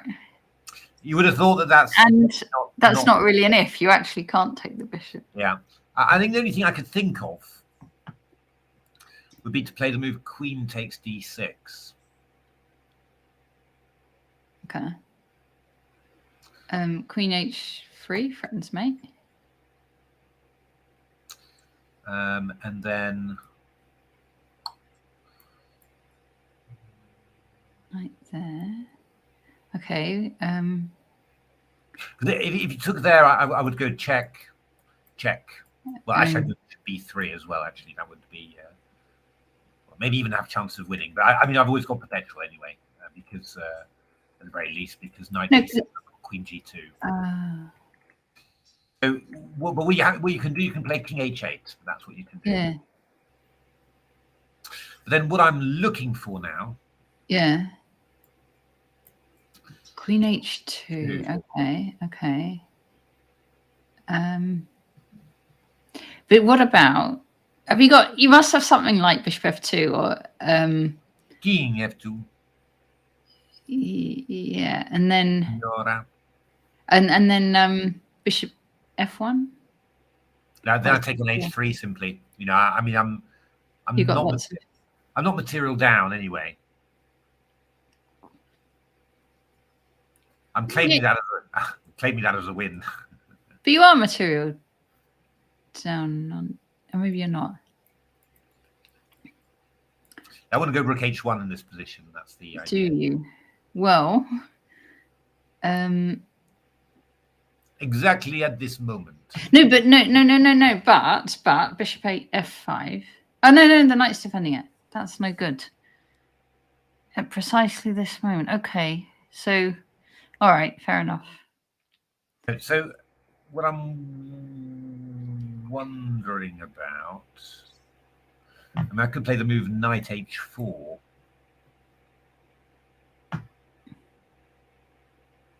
Okay.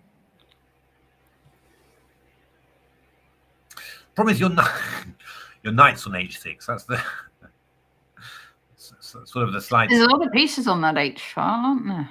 Yeah, no, it's true.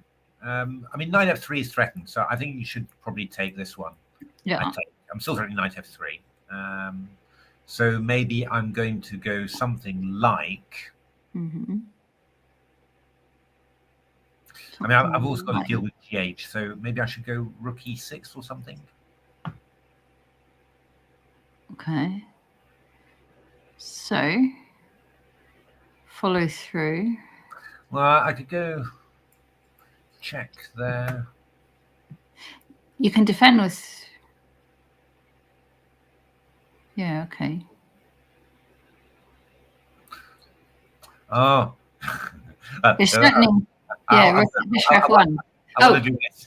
Yeah. This is nice. Only the problem is that after bishop f1, you go bishop f3. That's the problem.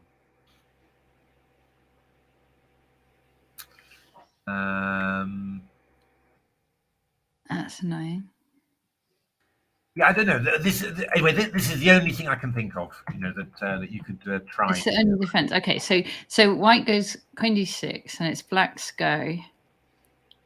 And I mean, maybe what would be better would be to go knight f4, knight g f4 to just get that one out of the way. You could do as well. That might be quite strong. But that's one's hanging, right? So I just take it. Yeah, and then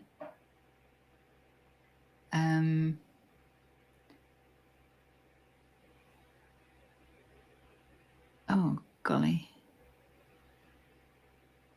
If you take on h3, they're going to just block on h2, right?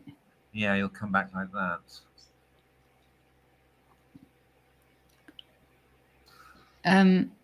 Rook f6. Oh no, you still can't. Everything's on freeze. It's really annoying. I'm not sure. I was just wondering all of a sudden about bishop h3. Just so you're keeping that pressure on here. Like a queen g6.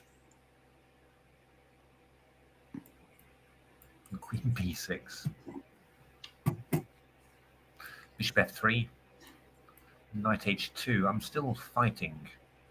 I'm still kung fu fighting.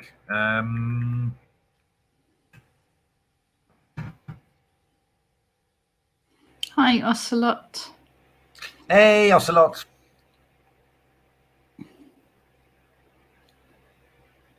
Must be something. It feels like there must be something. There has to be something. I mean, let's just take another. This is not so.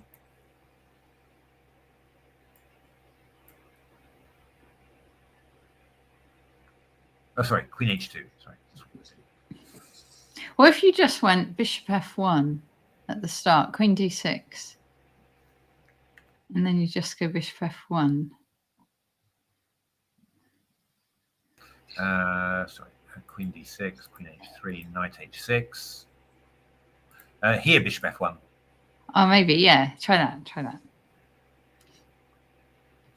Because if they take with the king, we maybe take on h3. Oh, they take with the rook. Are they taking that? Are they? Could well. I'm trying f6 as well now. I mean, you can go bishop h3 because you've got this move queen g3, which is coming. Yeah.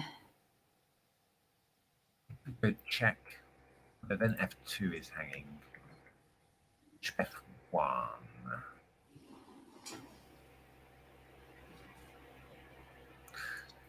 Spider pig, spider pig. Have you ever seen that that episode of The Simpsons? It's maybe. Spider pig, spider pig. I think I probably have. I just saw it the other day. It's you know what I saw the other day. Somebody was on Twitter was doing old adverts. And one that I can still remember word for word is Our White's Lemonade. Do you remember that one? Oh, yeah, I do. Yeah, I feel like it's going to be one of those nights. Yeah. Our whites, our whites, our whites lemonade. I'm a secret lemonade drinker. Our whites lemonade.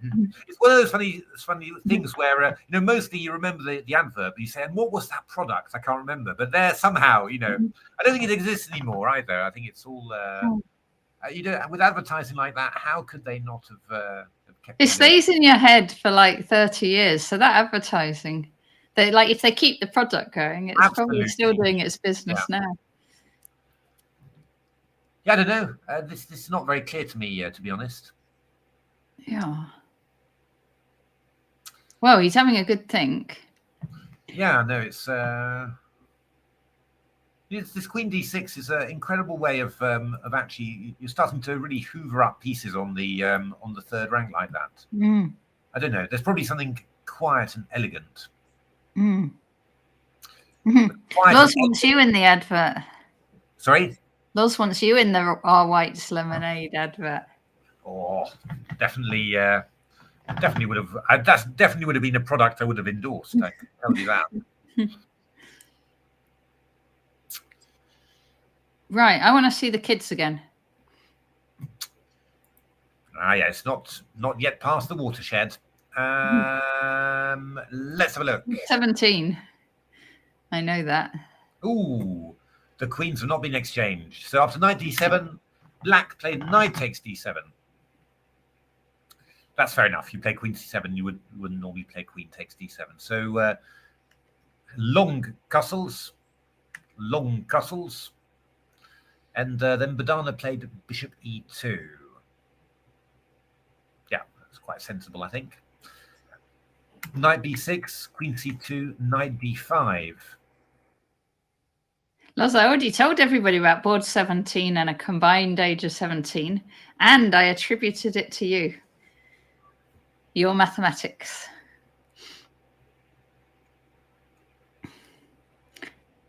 So, right. Banana played King B1. Okay.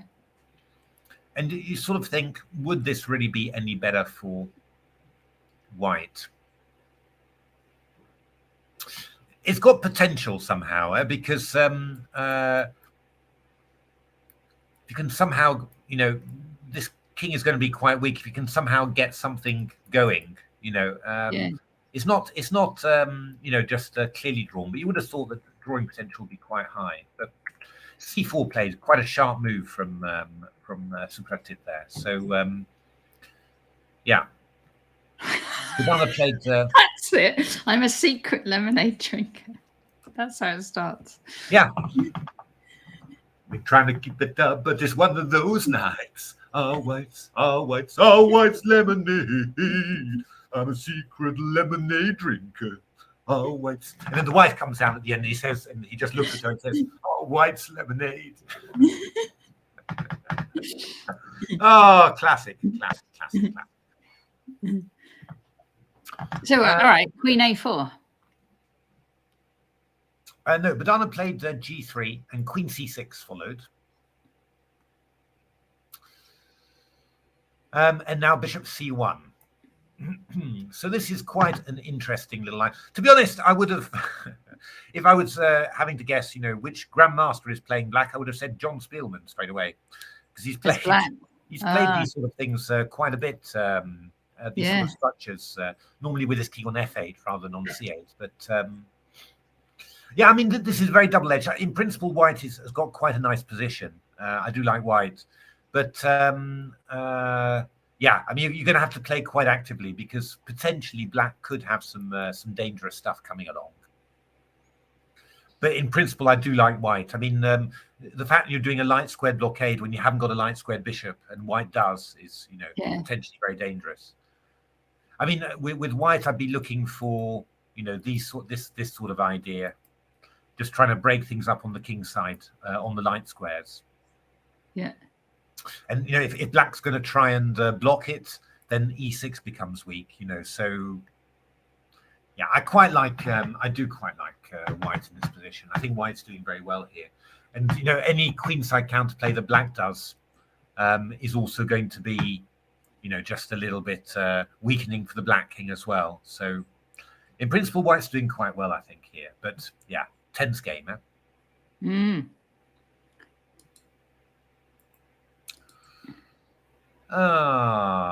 Let's have a look. What else what else is going on here? Well, we should have a look at this game, shouldn't we? Really, this looks quite. So this is Jade and Jeremy against Martin Lewis. Let's see it. Queen back to G8. Yeah, we'll have a little look just from this. White played the move G4, which was giving away that G pawn, open the G file. We definitely approve. And actually, what black did was give back the piece in order to open the F file. Yeah, 2 pieces on praise. Very risky. Queen G6. Queen takes E6 check. Oh, King F8. King G6. So you can't. Well, taking on here looks very dangerous because of check. Yes. I guess. Wondering, is that really true? It's dangerous, of course, but I'm not 100% sure. Anyway, Queen E8 was played. Queen H7, Queen F7. E6 and Queen G8. So, and now Queen takes H5 played. Piece sacrifice, yes. We approve of that. So what is black going to do here? So if black were to try and take that knight... Yeah, I guess that we're going to take like this simply. Not going to do anything amazing. And now...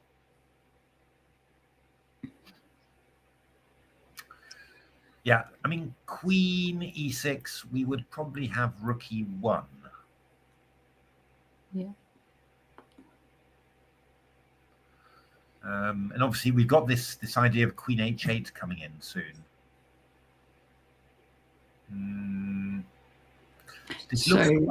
In principle, this looks quite scary to me. Can you go Queen H6? Queen H6. That is actually a very good move. So I go Queen E5. Mm.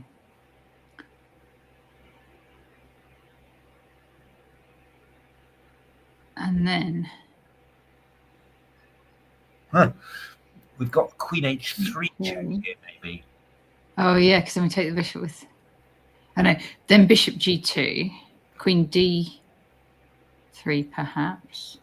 Yeah, I was even wondering whether we want to do something like this as well, but it leads to more or less the same. Because King E2, I've got Queen D3 mate, but it leads to more or less the same. I mean, I go check. Yeah. If Rook E2, I've got Queen D1, and if Queen E2, well, I'd go Bishop takes E1, which is 1, 2, 3, 1, 2, 3, 4, 5. Yeah, I mean. But how does Black get the thing? He sort of gets out. He does. Yes. That would maybe be Board 7. We have a request for. I don't know who's playing that board. Oh yeah, this has all gone horribly wrong. Yeah, this is the one we were looking at. Oh yeah, let's see it again. Yeah. We said Queen D6 was the. But white just took on there really. So I'm afraid that's not going to. Because there's something very nice coming up. If King F4, what have we got? Oh no, what have we got? Yeah, I can see you're pointing at the Queen. But G5. And then what? And then they go King E4. They're in trouble there. Rook E8, yeah. Yeah, this is just completely winning this one. I suppose that white could try Knight G. Oh, the chat is saying white is +4. No, really? No, this can't be in this position, surely. Not in this position. Surely not. Because yeah, I mean this really does work. G5, King E4, Rook E8. After King F4, it is +4. Oh, we got King D5. We got King D5. Okay. After King F4, it's +4. Yeah, so no, I'm starting to realise why I wouldn't have. I mean, this is mate. This is one of the cutest mates you'd ever see because the Queen is covering here. But yeah, after King F4, I didn't realise G5 check, King E4. We're escaping up here. King of the Hill. You claim the win. Pretend you're playing King of the Hill. God. Is that? Yeah, that's just working. Allowed. It's all allowed.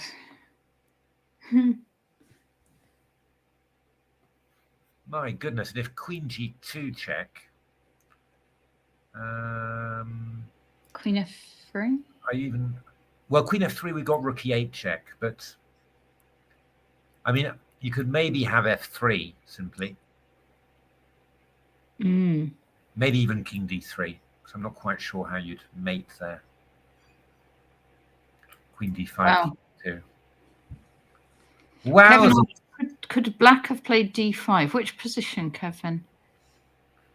Thing is, you're always taking with check. That's the problem.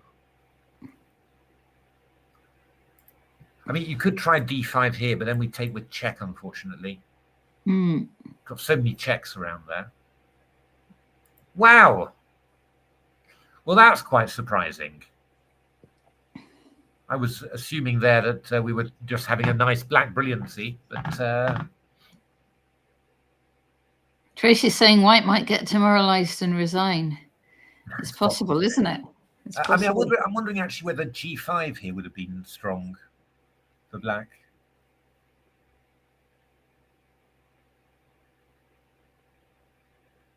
Rather than queen takes h3.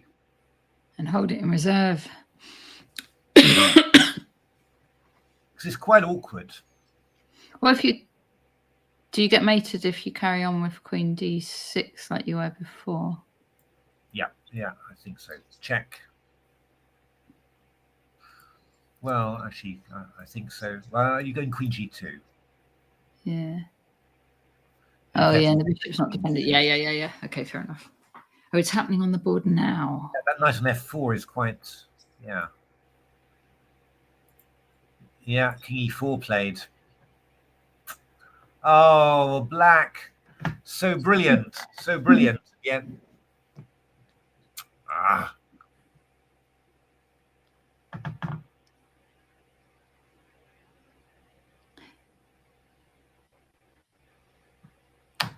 Yeah.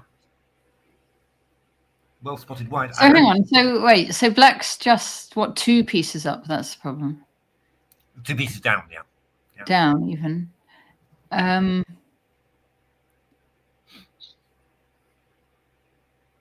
Yeah.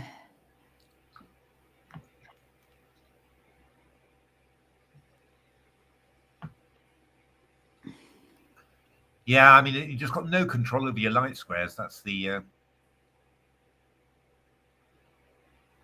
issue.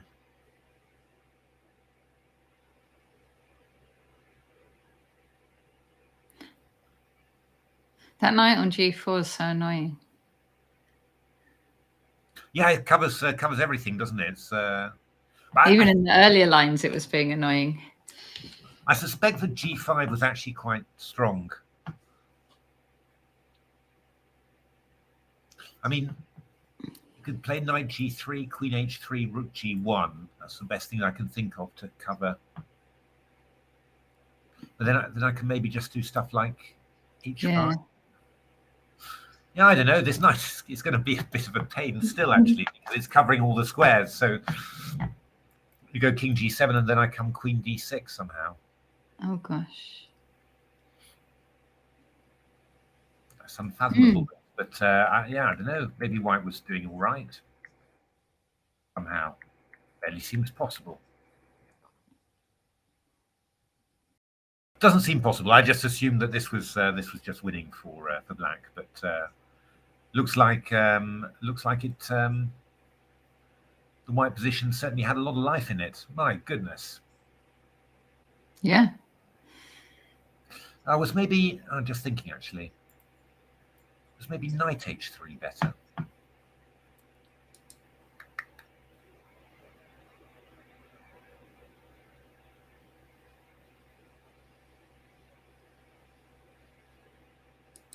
This is quite a nasty threat, but still.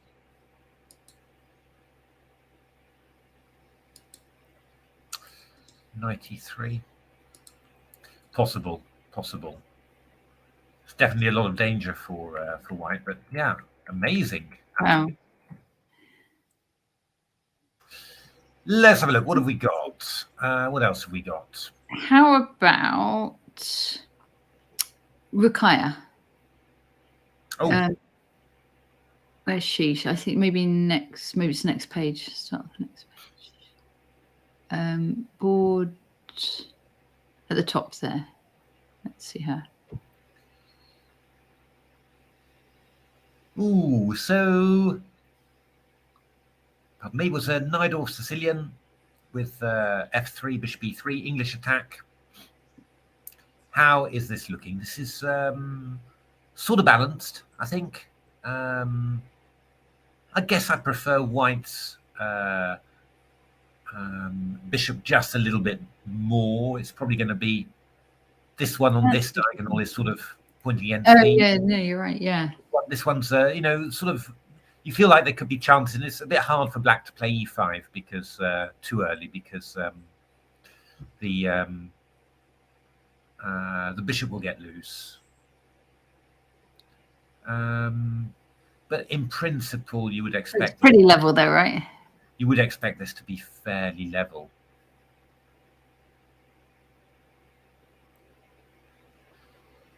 We could also pop in on Nina and Max Pert.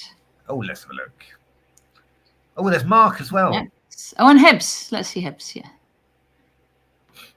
So Mark is black against Lorenzo Fava. Okay. Now, in principle, Marks should be doing pretty well here. Very passive pieces for white. Bishop's passive. Oh yeah, that Hebs, he's tricky, isn't he? If he gets you in a bad position, he gets it so you can't do anything at all. Yeah, really, I think he wants to. It's not 100% easy to make progress because your king's a bit loose. So yeah, you start exchanging off stuff or whatever, then your king gets in danger a little bit. But yeah, in principle, black's got quite a nice position, it must be said. Maybe a move like king g7, protect f6, maybe try and play bishop c5. That would be quite nice. Maybe you should move this knight from here. Maybe you should move the knight around here to attack. Yeah. Maybe you should leave that pawn on e4 because it's kind of blocking the. It's blocking everything. Yeah, no, that's absolutely true. It's not easy to think how you're going to make progress somehow. I think it's the sort of position where you sort of say, well, I'd like to maybe just make a few nondescript moves really, and just let my opponent work out how to weaken his position. That's the. He's got a Lorenzo's. I think that's a John M's king, isn't it? With those pawns like that. I'm sure I've seen John M's play a game like that, but it's really, really safe. Yeah, I mean, I think it's a slight advantage for black, but it's not huge. Yeah. Black's got to be a bit careful because yeah, with that sort of a loose position, lots of squares that white can use, it's quite easy to lose control there. But in principle, I'd rather be black. Absolutely. King f7, queen d2 played. Yeah, just looking at the d file and yeah.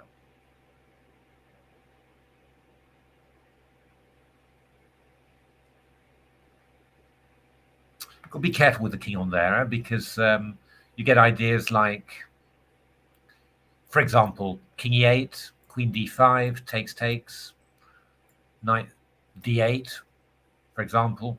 And now? And now what? Blockade.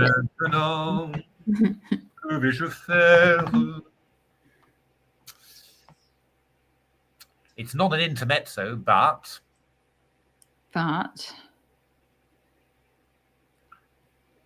it's. You've got to. Sorry, whose go is it? White.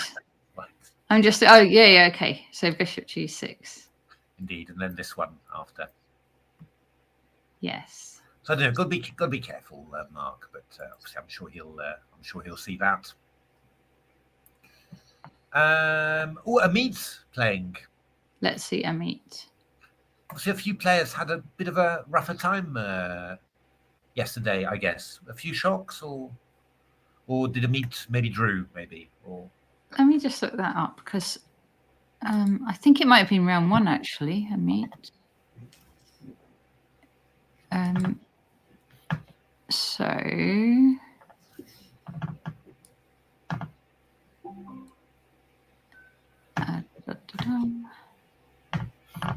To meet on.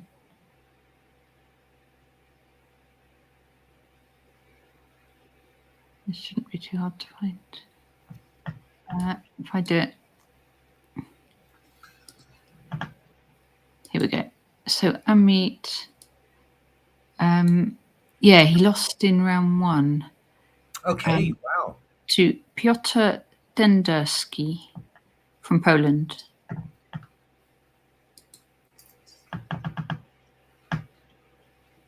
he's getting a taste of his own medicine in a way, because White played some sort of King's Indian attack sort of thing that Yes. Amit always plays.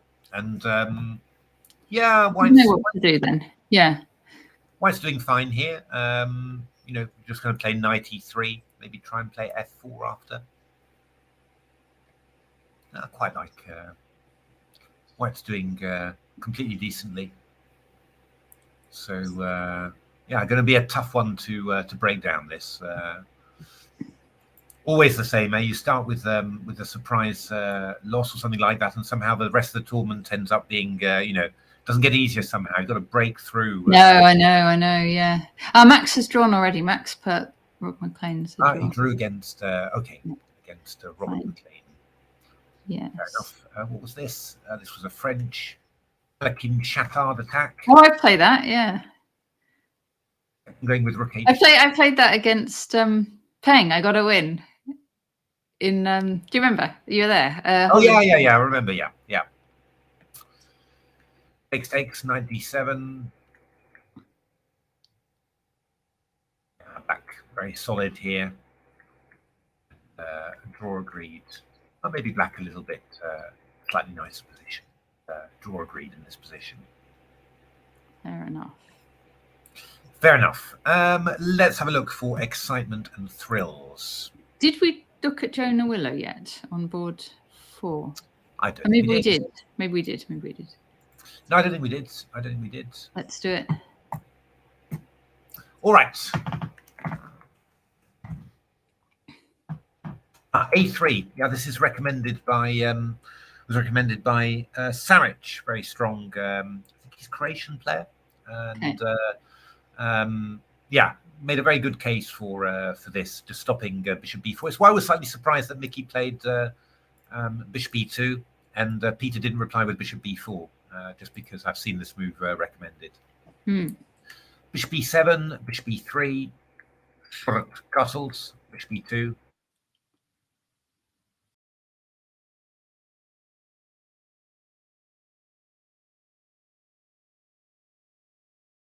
Oh, have we lost you, Matthew? You still there? I'm going to have a look at. Now, I think Matthew's frozen. So let's just have a look at the live haul for a moment while we get Matthew back.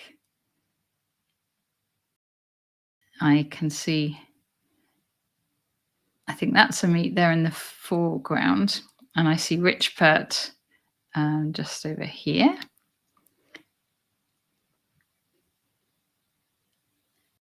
And that's Badana. There we are. There's Badana against Sapratit. That's the kids match. Big battle there. And let's see. Also, let me share my screen and I'll get the chess back as well.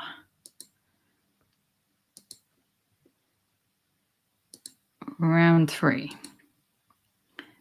Okie doke. Aha. Hey, we lost you there for a moment. Yeah.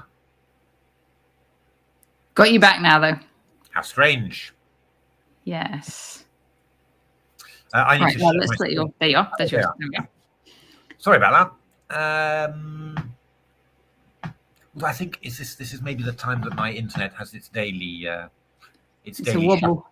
Yes. I don't know what happens, but I think this move, maybe Black thinks that he can stop C4, or it's pretty double-edged. But White just went all the way in and played Queen B5, really trying to tell Black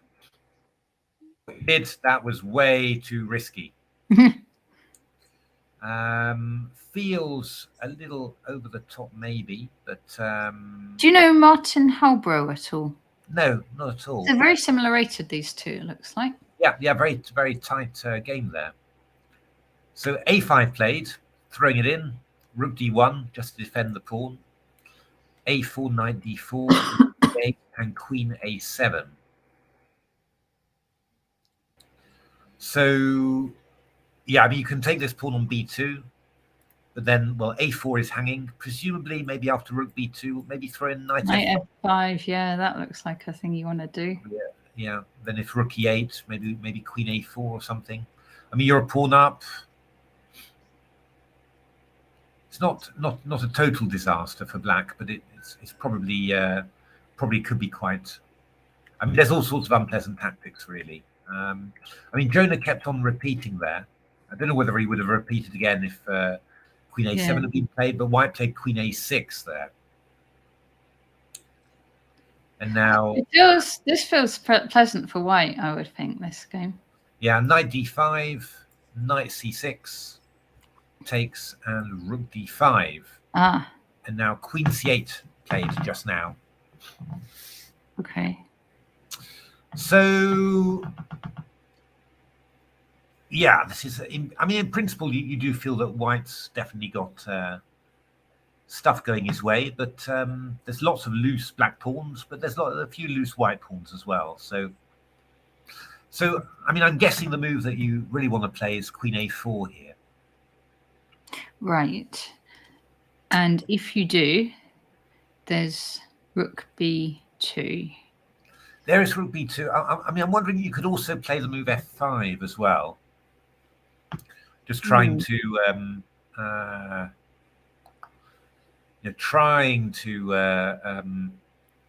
keep hold of the pawn, maybe create some counterplay like this. Yeah. Not 100% sure about it, to be honest.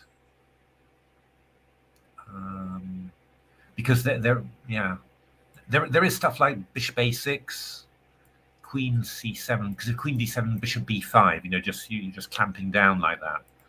Queen c7, I could maybe go queen c4 or something with some threats, and then go bishop b5. You might find it hard to escape somehow with your castle queen side. You get the b pawn safe.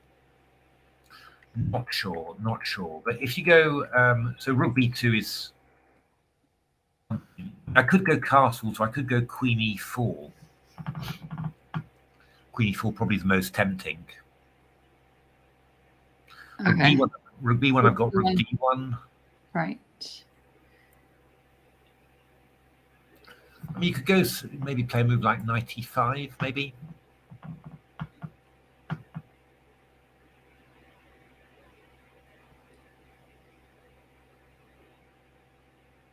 And then I want a castle for white, I think. Yeah, I was going to play f4, but I think it all gets too dangerous. I mean, you can do this, and go maybe bishop here. It would be a slight edge for white. Yeah. Essential for black to go wrong, just with the two bishops and a passed a pawn. But maybe we should have a look at something, see whether there's anything clearer here. Yeah.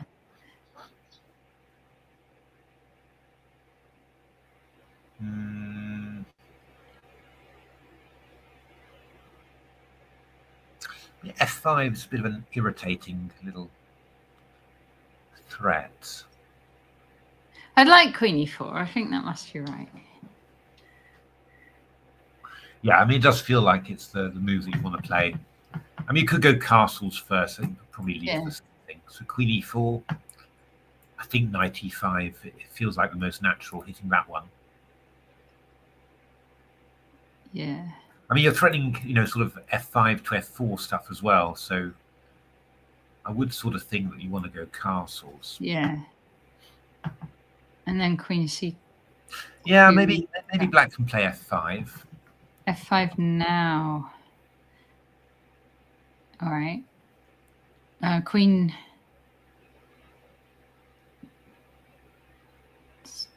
d4.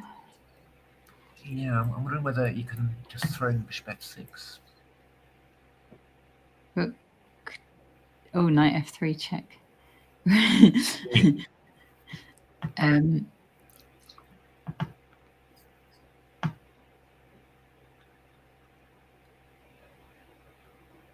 I'm not sure about queen d4. Yeah. Over to a4. Then the question is whether we've got a little bit of stuff that looks scary. The question is whether it really is scary. And have you helped yourself by playing f4, or have you just made matters worse?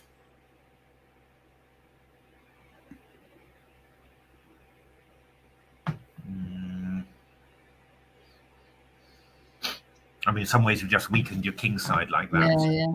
If you're going to end up swapping off queens, it's probably not a good idea to have done it, really. Better to have a solid pawn structure.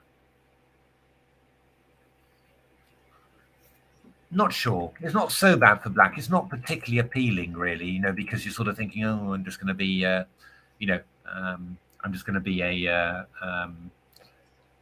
Oh, Chris likes castles, queen c2, rook e5, de5, bishop d3 was his thought. That is lovely.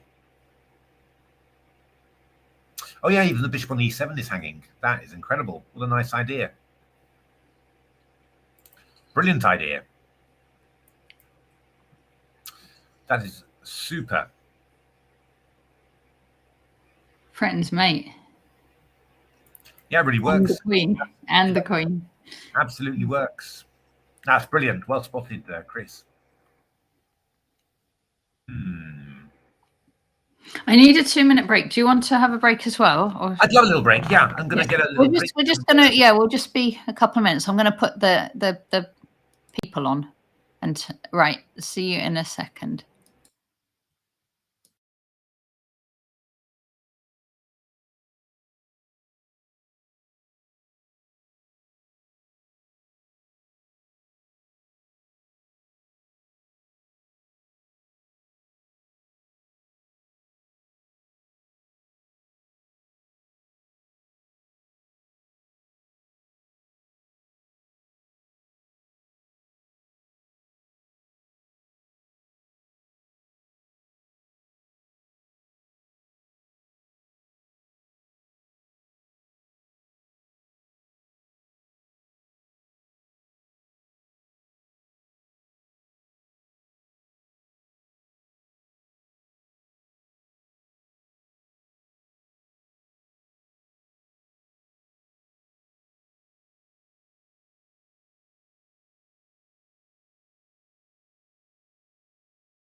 Hiya.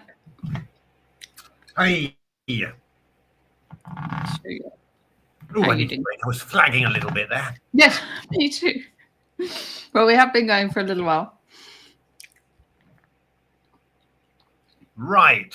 I'm eating a Turkish delight. I've got these really nice Turkish delights. Mm.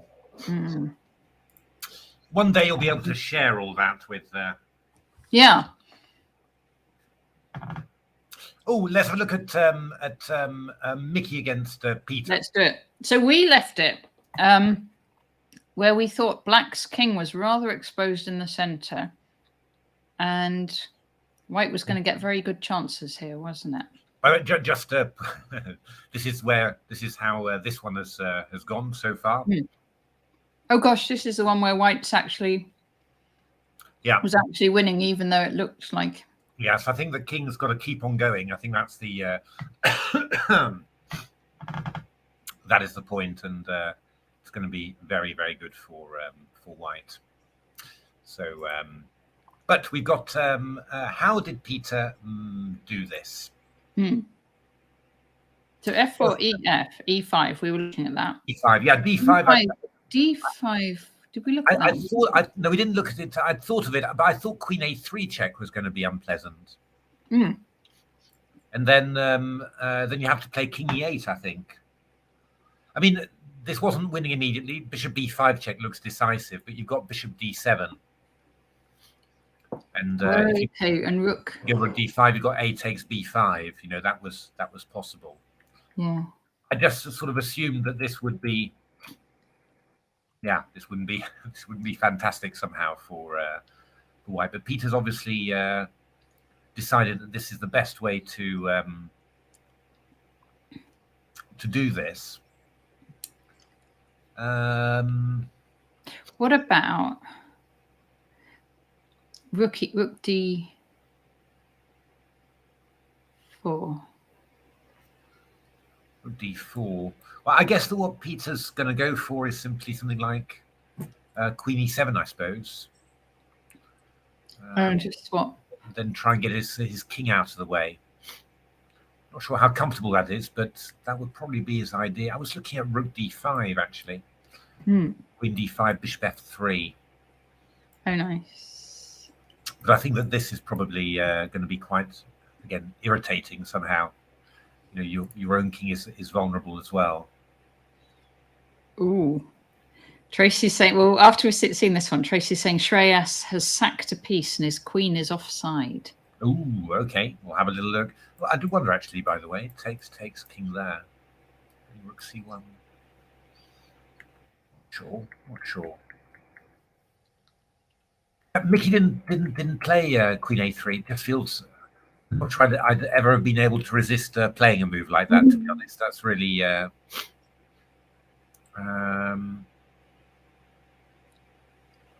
So Mickey went Bishop F3. Bishop F3. Well, okay, you can see what that's doing as well. That's going for the D pawn.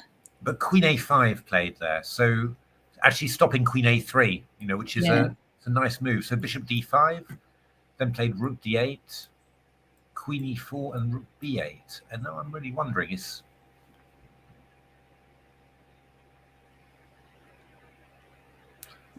Well, because I mean, Black's a pawn up, right? 1, 2, 3, 4, 5, 6. Yes. How bad is this for Black? Maybe not so. I guess White will probably odds on get the B pawn back. Like say you just drop your bishop back or something. Yeah, he will get. And maybe the F pawn as well. So then you'd be up. Yeah. Exactly. Yeah. No, it's yeah. I mean, but it's just yeah. I mean, Bishop B3 is kind of possible. I mean, we could go play a move like maybe Queen B4. All right. We can even go Queen H7. I think White can just take a few pawns and not worry. Because it's so safe. Oh gosh, you're going to make me now, aren't you? There's Queen H4 check coming in. I've got to be a little bit careful there.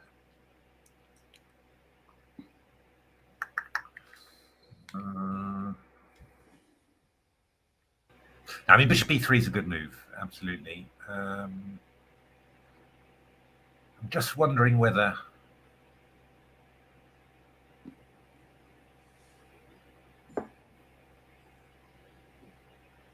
Got all sorts of evil ideas, that's the thing. Like what? Well, I mean, I want to go rook b3s at some stage, and if a-b, I've got queen a1, and if c-b, I want to bring something here. But yeah, that's evil. Somehow my evil is not yet materializing, I have to say. Well, you'd have to do it before I take your b pawn. I'm definitely going to have to do it before you make me. That is absolutely true. I mean, maybe what I can do is just to go rook b4, choppy, and queen takes e5. But I have a tactic. Is it an intermezzo? Sort of. Well, what if I just go queen h? Are you going to go g? G5. G5 you're going to go. G5. Well, I can still do it, can't I? Do what-y? Rook e1. Well, you're going to be exchanging off queens. Yeah, but your pawns are duff. But I've got an extra one at the moment. Oh. This one's a bit sensitive as well. Oh. I'm not sure you're claiming a win here, though. No, okay, fair enough. I'm not sure this. Why not rook b3? Bishop I f5. think Pete would be incredibly happy about this. To be honest, I think he's done miracles to get this. Well, hang on, wait a minute. What about instead of all that? What if we go rook f1, rook f4, and take on f7? You're going to do something about that somewhere along the line. Okay, we'll go rook b4 precisely at this moment. Rook b4.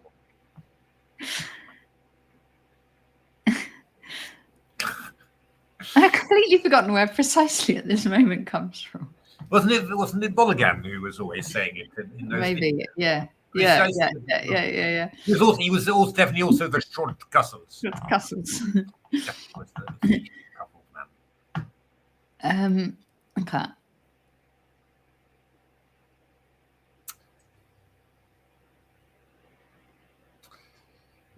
It's a little bit irritating, this. I mean, you don't really want to go c4. Or it feels... No, I don't. That feels a little bit risky. Well, it's not 100% clear, but I don't know. Got a bad feeling about it somehow. Queen h8 says Chris W. Baker IM. Oh yeah, I thought I had something there. Queen h8. I thought I went bishop d7.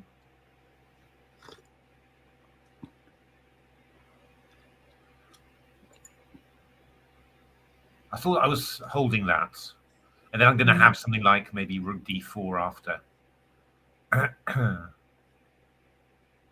mean, you can go something like bishop f7, but go rook d4 or something, and I don't think I'm going to be. I don't think I'm going to be too bad. Cool.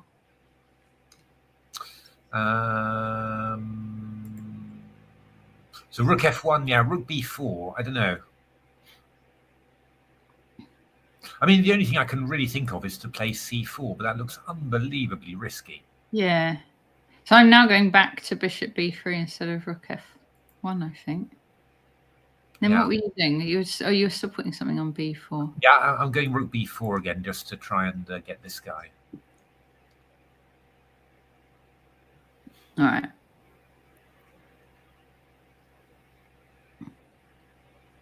Because if you go queen e2,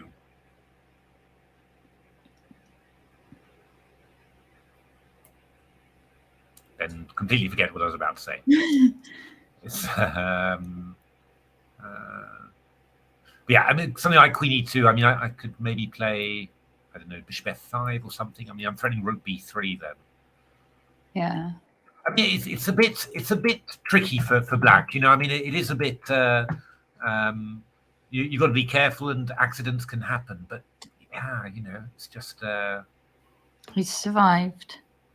surviving. Oh, although actually, come to think of it, what if I took on here, choppy, and then went queen d3? That threatens mate in one. Indeed, and not an intermezzo in sight. You wait.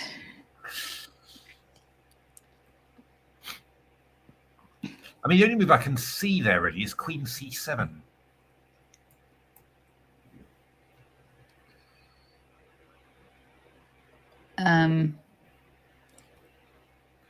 Which looks revolting, really, but I'm not sure. I mean, I could play rook e1 check, and if king f8, then queen h7. Haha.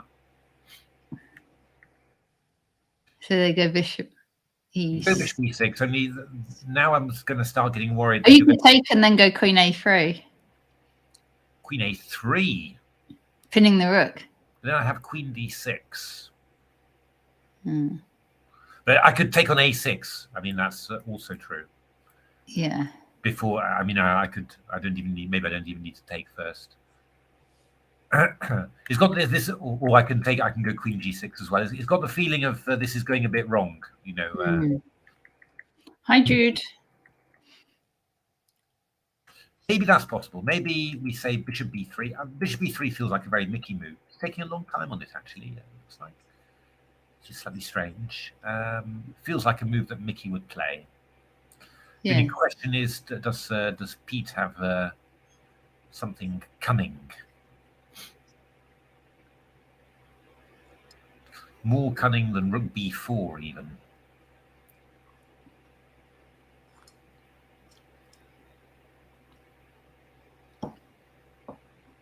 So I think that line. b4. Yeah, I would just queen h7 now. Yeah. And then I was saying rook takes d1, which sort of looks. I mean, queen h4 is a big threat. So yeah, it sort of feels like, and obviously, if you played queen takes c5, now I'd have rook d e1. Yeah. So, yeah. So they would take on d1, let's say, and then we take. Yeah. No. No. What? No. Rook takes b3. Rook takes b3 now. Take with the c pawn. You're threatening bishop f5. Yeah. Okay. So queen h4 check. Woo, wow, wow, wow. Woo, wow, wow, wow. Woo, wow, wow, wow, wow. Woo, wow, wow. I can't concentrate with all those noises going on. You don't need those noises in. Well, my streaming software doesn't have any of the noises, so I have to make them all myself. So. Oh. But this is actually winning. Yes. Okay. This looks bad. I agree. The only thing that you could do, in my grandmasterly opinion, yes, is g4. G4. Only move. G4. What do you play g4? Take it. Ah. And then queen h4. Sneak. Wait, no, I was going to take it with the pawn. Ah, you take with pawn. Queen h4. Okay. G5. Queen b4. Check. Oh, check. King f6. Yeah, no, that's pretty good. Well, no, I can go queen d6, but unfortunately you just take and then hit my rook. So and then queen my G or H pawn. Whichever one you want, yeah. So I think that's actually quite good for. Yeah, so I think this. Ooh, But listen, that's not the end of the story, by the way, because after rook b3... He's played a move, by the way. And it wasn't my move. He didn't play my move. Bishop c4. I wonder whether he got nervous about that. He probably did about it. Maybe the bishop's better on c4 than b3. I mean, what we could, after rook b3, you could go queen h4 check. That's the one thing that I... Oh, that isn't... That is a Zwischenzug. Or not even using the English term, bringing out the German. But I've been told I pronounced it wrong. It's Zwischenzug. Zwischenzug. Zwischenzug. Have you had anything to drink? Nothing at all yet. But the police could stop you and say, "Can you pronounce Zwischenzug, ma'am?" Actually, this is a draw. Ah. King e8. Only move. King e8. Take the rook. Check. Take the pawn. Check. Move the king. Check. Mm-hmm. Check. Mm-hmm. So that would have been, I think that was a draw. All right. This analysis conclusively proves that bishop b3, and then and then the incredible rook b3 double exclamation mark would have been a draw. After the beautiful queen h4 check, king e8. You don't have to recapture already. Probably. What are you going to do? I suppose if you go queen h8. Wait, go on. Queen h8. Queen h8. King e7. Can you... Is there a mate if you just go queen takes c8? Well... Queen takes c8 is... You're not convinced by that one. Well, no, it's a good move. It's a good move. I'm not sure. I'm really surviving this. Well, I can go rook c3. I can go rook c3, queen d7, rook d7. Oh, rook d7 to c7. No, that's not going to work. Nah, this is horrific. No, rook queen c8 is a good move. It is. It is. What could I do? Queen g, king e6. No, I blocked my bishop then. Yeah, no, this is not good. It wasn't a draw. Ah, damn it. Maybe bishop b3 was a good move. Bishop c4 is a bit of an odd move, actually, I have to say. Quite surprising, really. Rook b4 played by Pete anyway. I'm sure Rook Pete was going to play rook b4 against bishop b3 because he's whacked out rook b4. I have to say it looks quite decent here.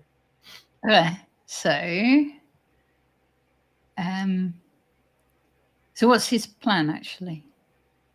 What is plan? Like, say white goes queen f4. Bishop e6 with pin. Yeah. You got queen g5 check then, which might be irritating.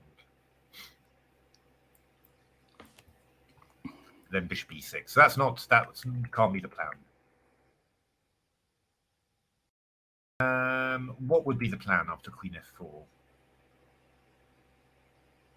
Rook c4. Okay. Brilliant move.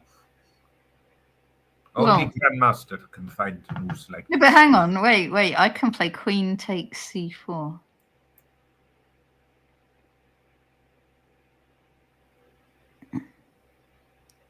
Okay. And then queen h4. Yeah, indeed. That's good enough. So, I mean, what I do wonder actually is whether I could I take off, then take here, and now go here, and after check, just come here. You can try that. I think you're going to go a4, aren't you? Possibly. You are going to go a4. Okay, queen f4. Maybe queen f4 is a little perturbing. You could even take on d8 first, but I imagine you don't need to. It's a little bit worrying. What else could you do? Sorry, I've got to take those arrows off. I can't see properly. Oh, no. No, well, never mind. I know how to do it.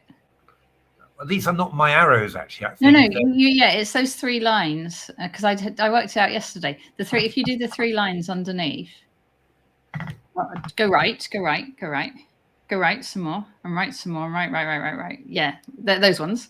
Yeah, and then you can take those all off. Thank you. And the best move arrow you might want to take off as well. It'll always be my move. No worries. Okay. Oh dear me. Queen f4. Is life that simple? Always when you're playing Mickey, life's always simple for Mickey. Never simple for anyone else. Yeah,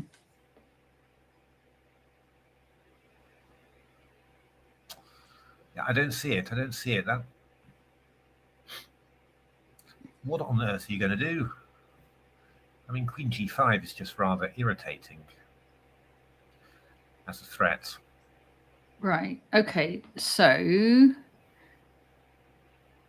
Queen G5 is the threat.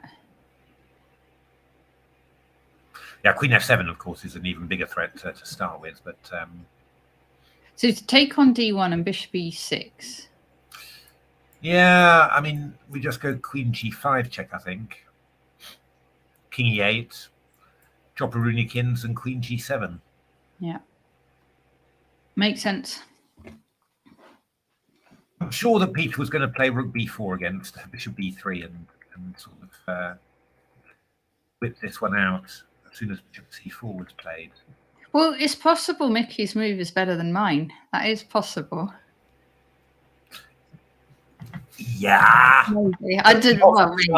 Is there, but it's quite nice actually. I mean, this Bishop C4, it sort of covers the 4th rank, so that gives the Queen the opportunity to take on F4. It's very nice. It's a very nice. Chris Baker's opinion isn't so high of that. He goes, Chris W. Baker, I am Rook B4 double question mark. That's seems harsh. I mean, yeah. We are on the other hand. We are now struggling to find a move. It's true. It's true. Right. Shall we check in on some other ones and then absolutely because Pete will have a bit of a think about this, won't he? Oh no, it's Mickey's go. But anyway, whatever. We can still check in the other ones. How are Badana and Supratic? Oh, good lord! In their end game.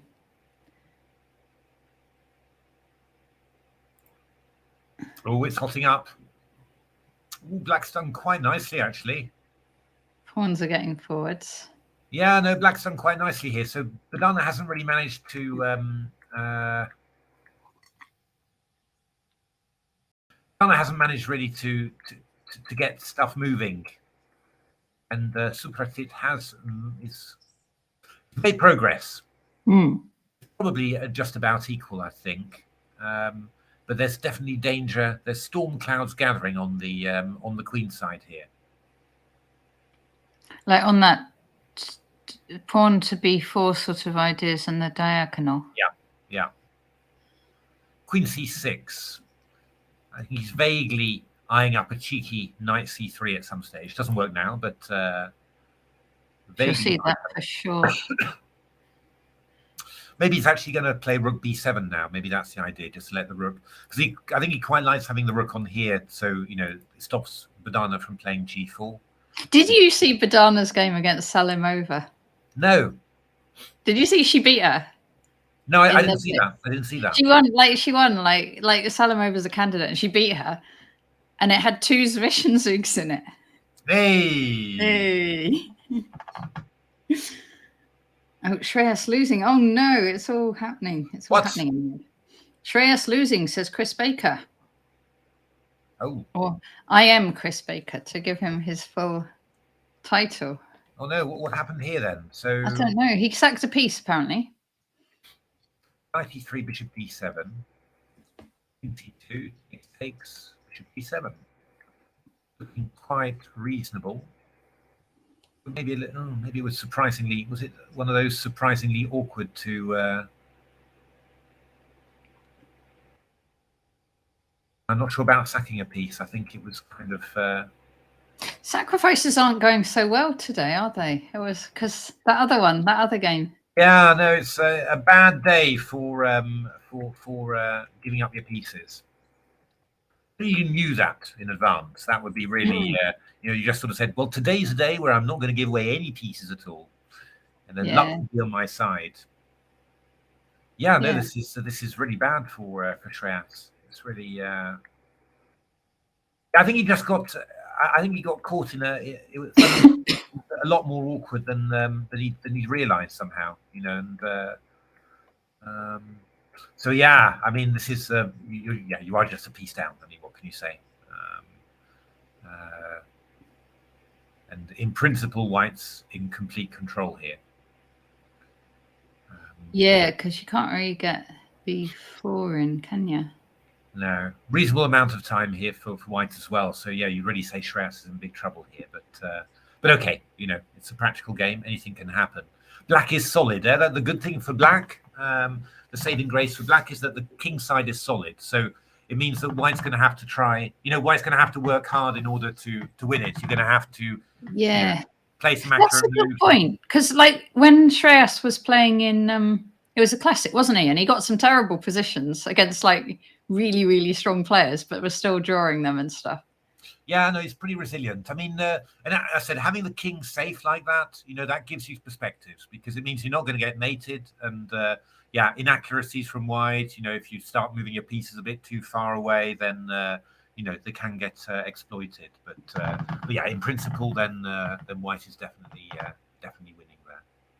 Looks like Daniel has won already. Daniel Fernandez. No. Oh, I was just looking on chessresults.com and it says. Okay, they got it. Okay. This doesn't look this doesn't look winning, I don't think. Oh, that's weird. They've just put it must have just been a mistake. There's a result up on chess results. Unless they're quicker than we are. They might be, because we're 15-minute delay. I wouldn't have said this was winning. I'm gonna vote for a win for Daniel then. If I just go King F8 here. Okay. Well,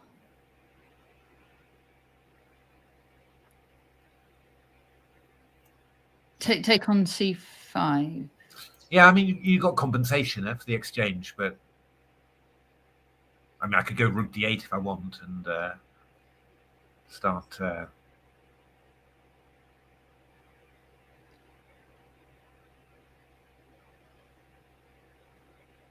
I don't know.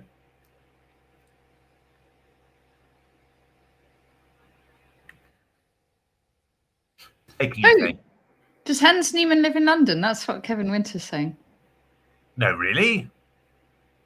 I don't know. He might be just starting rumours, mightn't he?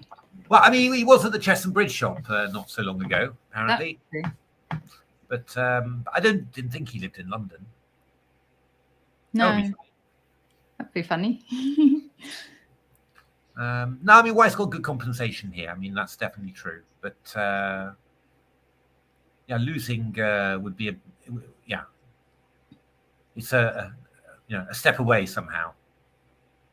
King's awkward, actually. I wonder, was King H8 maybe better? I don't know. I think you're going to go knight E8 in that case. Yeah. That looks exchange back. But I'm just pretty good, right? Well, I was wondering whether I could go Queen A7 in that position. Okay, let's take on C5 and not take the rook. Yeah, because here I go check and I've won a pawn basically. So yeah. If B takes C5, my king's a lot better now. I mean, I just come back here simply, for example. I think this is probably nicer for me than the other one. Yeah. The other one. Because this. I don't know. Yeah, this is not 100% clear. It's easy to get mated somehow. You know, by a queen h5 or something like this and heading into e8 or something. So I'm a little bit nervous about it.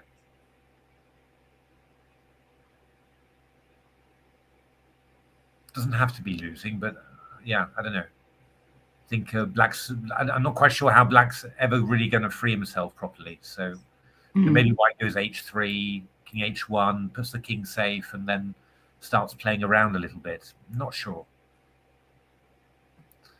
Let's have a look. Sergei Tivyakov.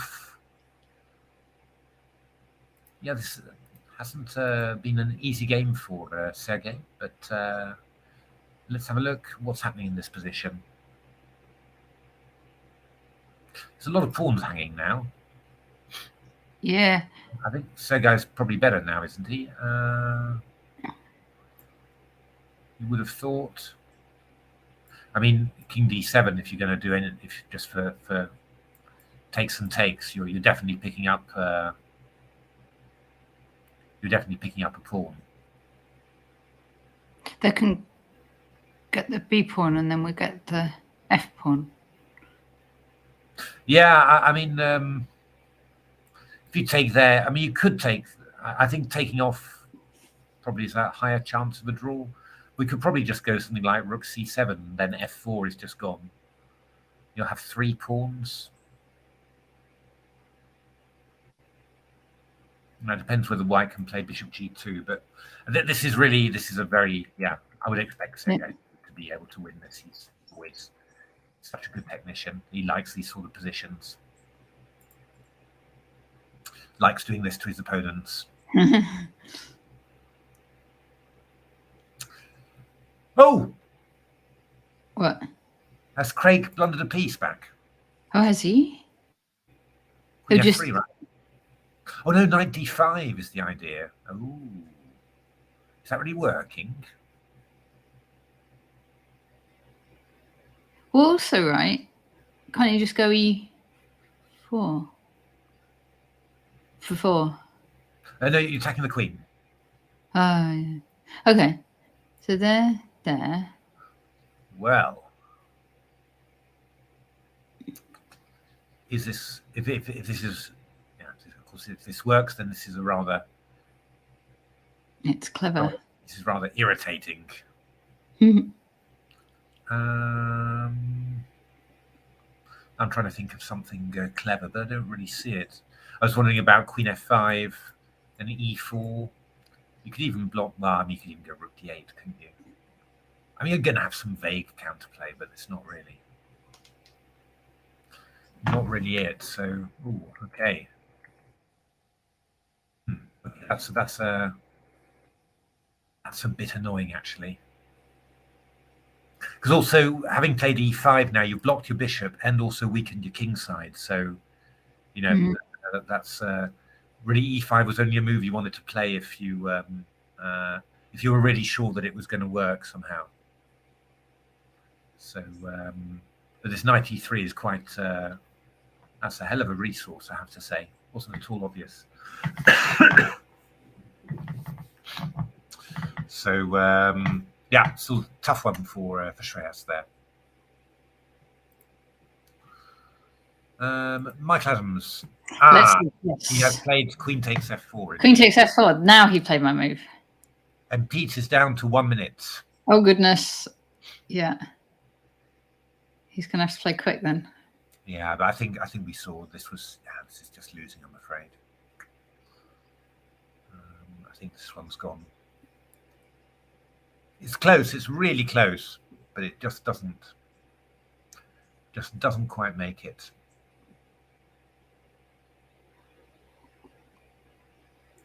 Yeah. So yeah, the line we were looking at was chopper-rooney, bishop b6, just queen g5, unpinning and then taking. Yeah. And takes, rook takes. Bishop e6 and queen h4 check, king e8, and looks like you've got good threats, but well, even something like a3 is possible because takes we made there. Oh yeah, so yeah, you do. It's just quite simple. He's played rook takes c4, Mickey. Peter. Okay. But I don't think that's. Yeah. It's not going to do it. He's going for this line, but yeah. And bishop e6. Oh, we had a line against that, didn't we? Yeah, just queen h4 check if you go bishop e6 immediately. It's all happened. Bishop, queen h4 check and f6. It's all happened. Oh, yeah. But I think we just take that and then take it all. Yeah, I guess is Pete going to go king f7 maybe? That's possible. But then I think we just go a4. Yeah. And I don't see how that's working. Jonah's opponent's made an unfortunate blunder, says Jude. Oh. Let's have a look. Oh, Jonah. 4, yeah. Oh, dear. Takes and rook b8 is happening. Yeah. Yeah.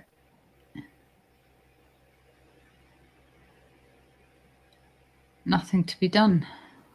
Nothing to be done. Oh, well, that's very, very important for Jonah. No, wait. What if you go rook c1? Oh, they just stop the mate and carry on. And then we go g6 and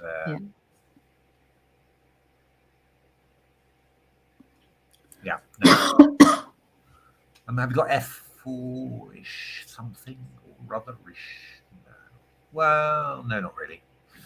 No, it's all horrible. I mean, if we did something like this, for example, we just go rook b6 if we particularly care. So, yeah. No, that's not working. Oh, well, that's very, very important. He's played f4 already, but I don't think that makes any difference. Oh, it makes a little bit of a difference. Does it? But, okay. You just moved the knight, right? Yeah, then I go rook e1.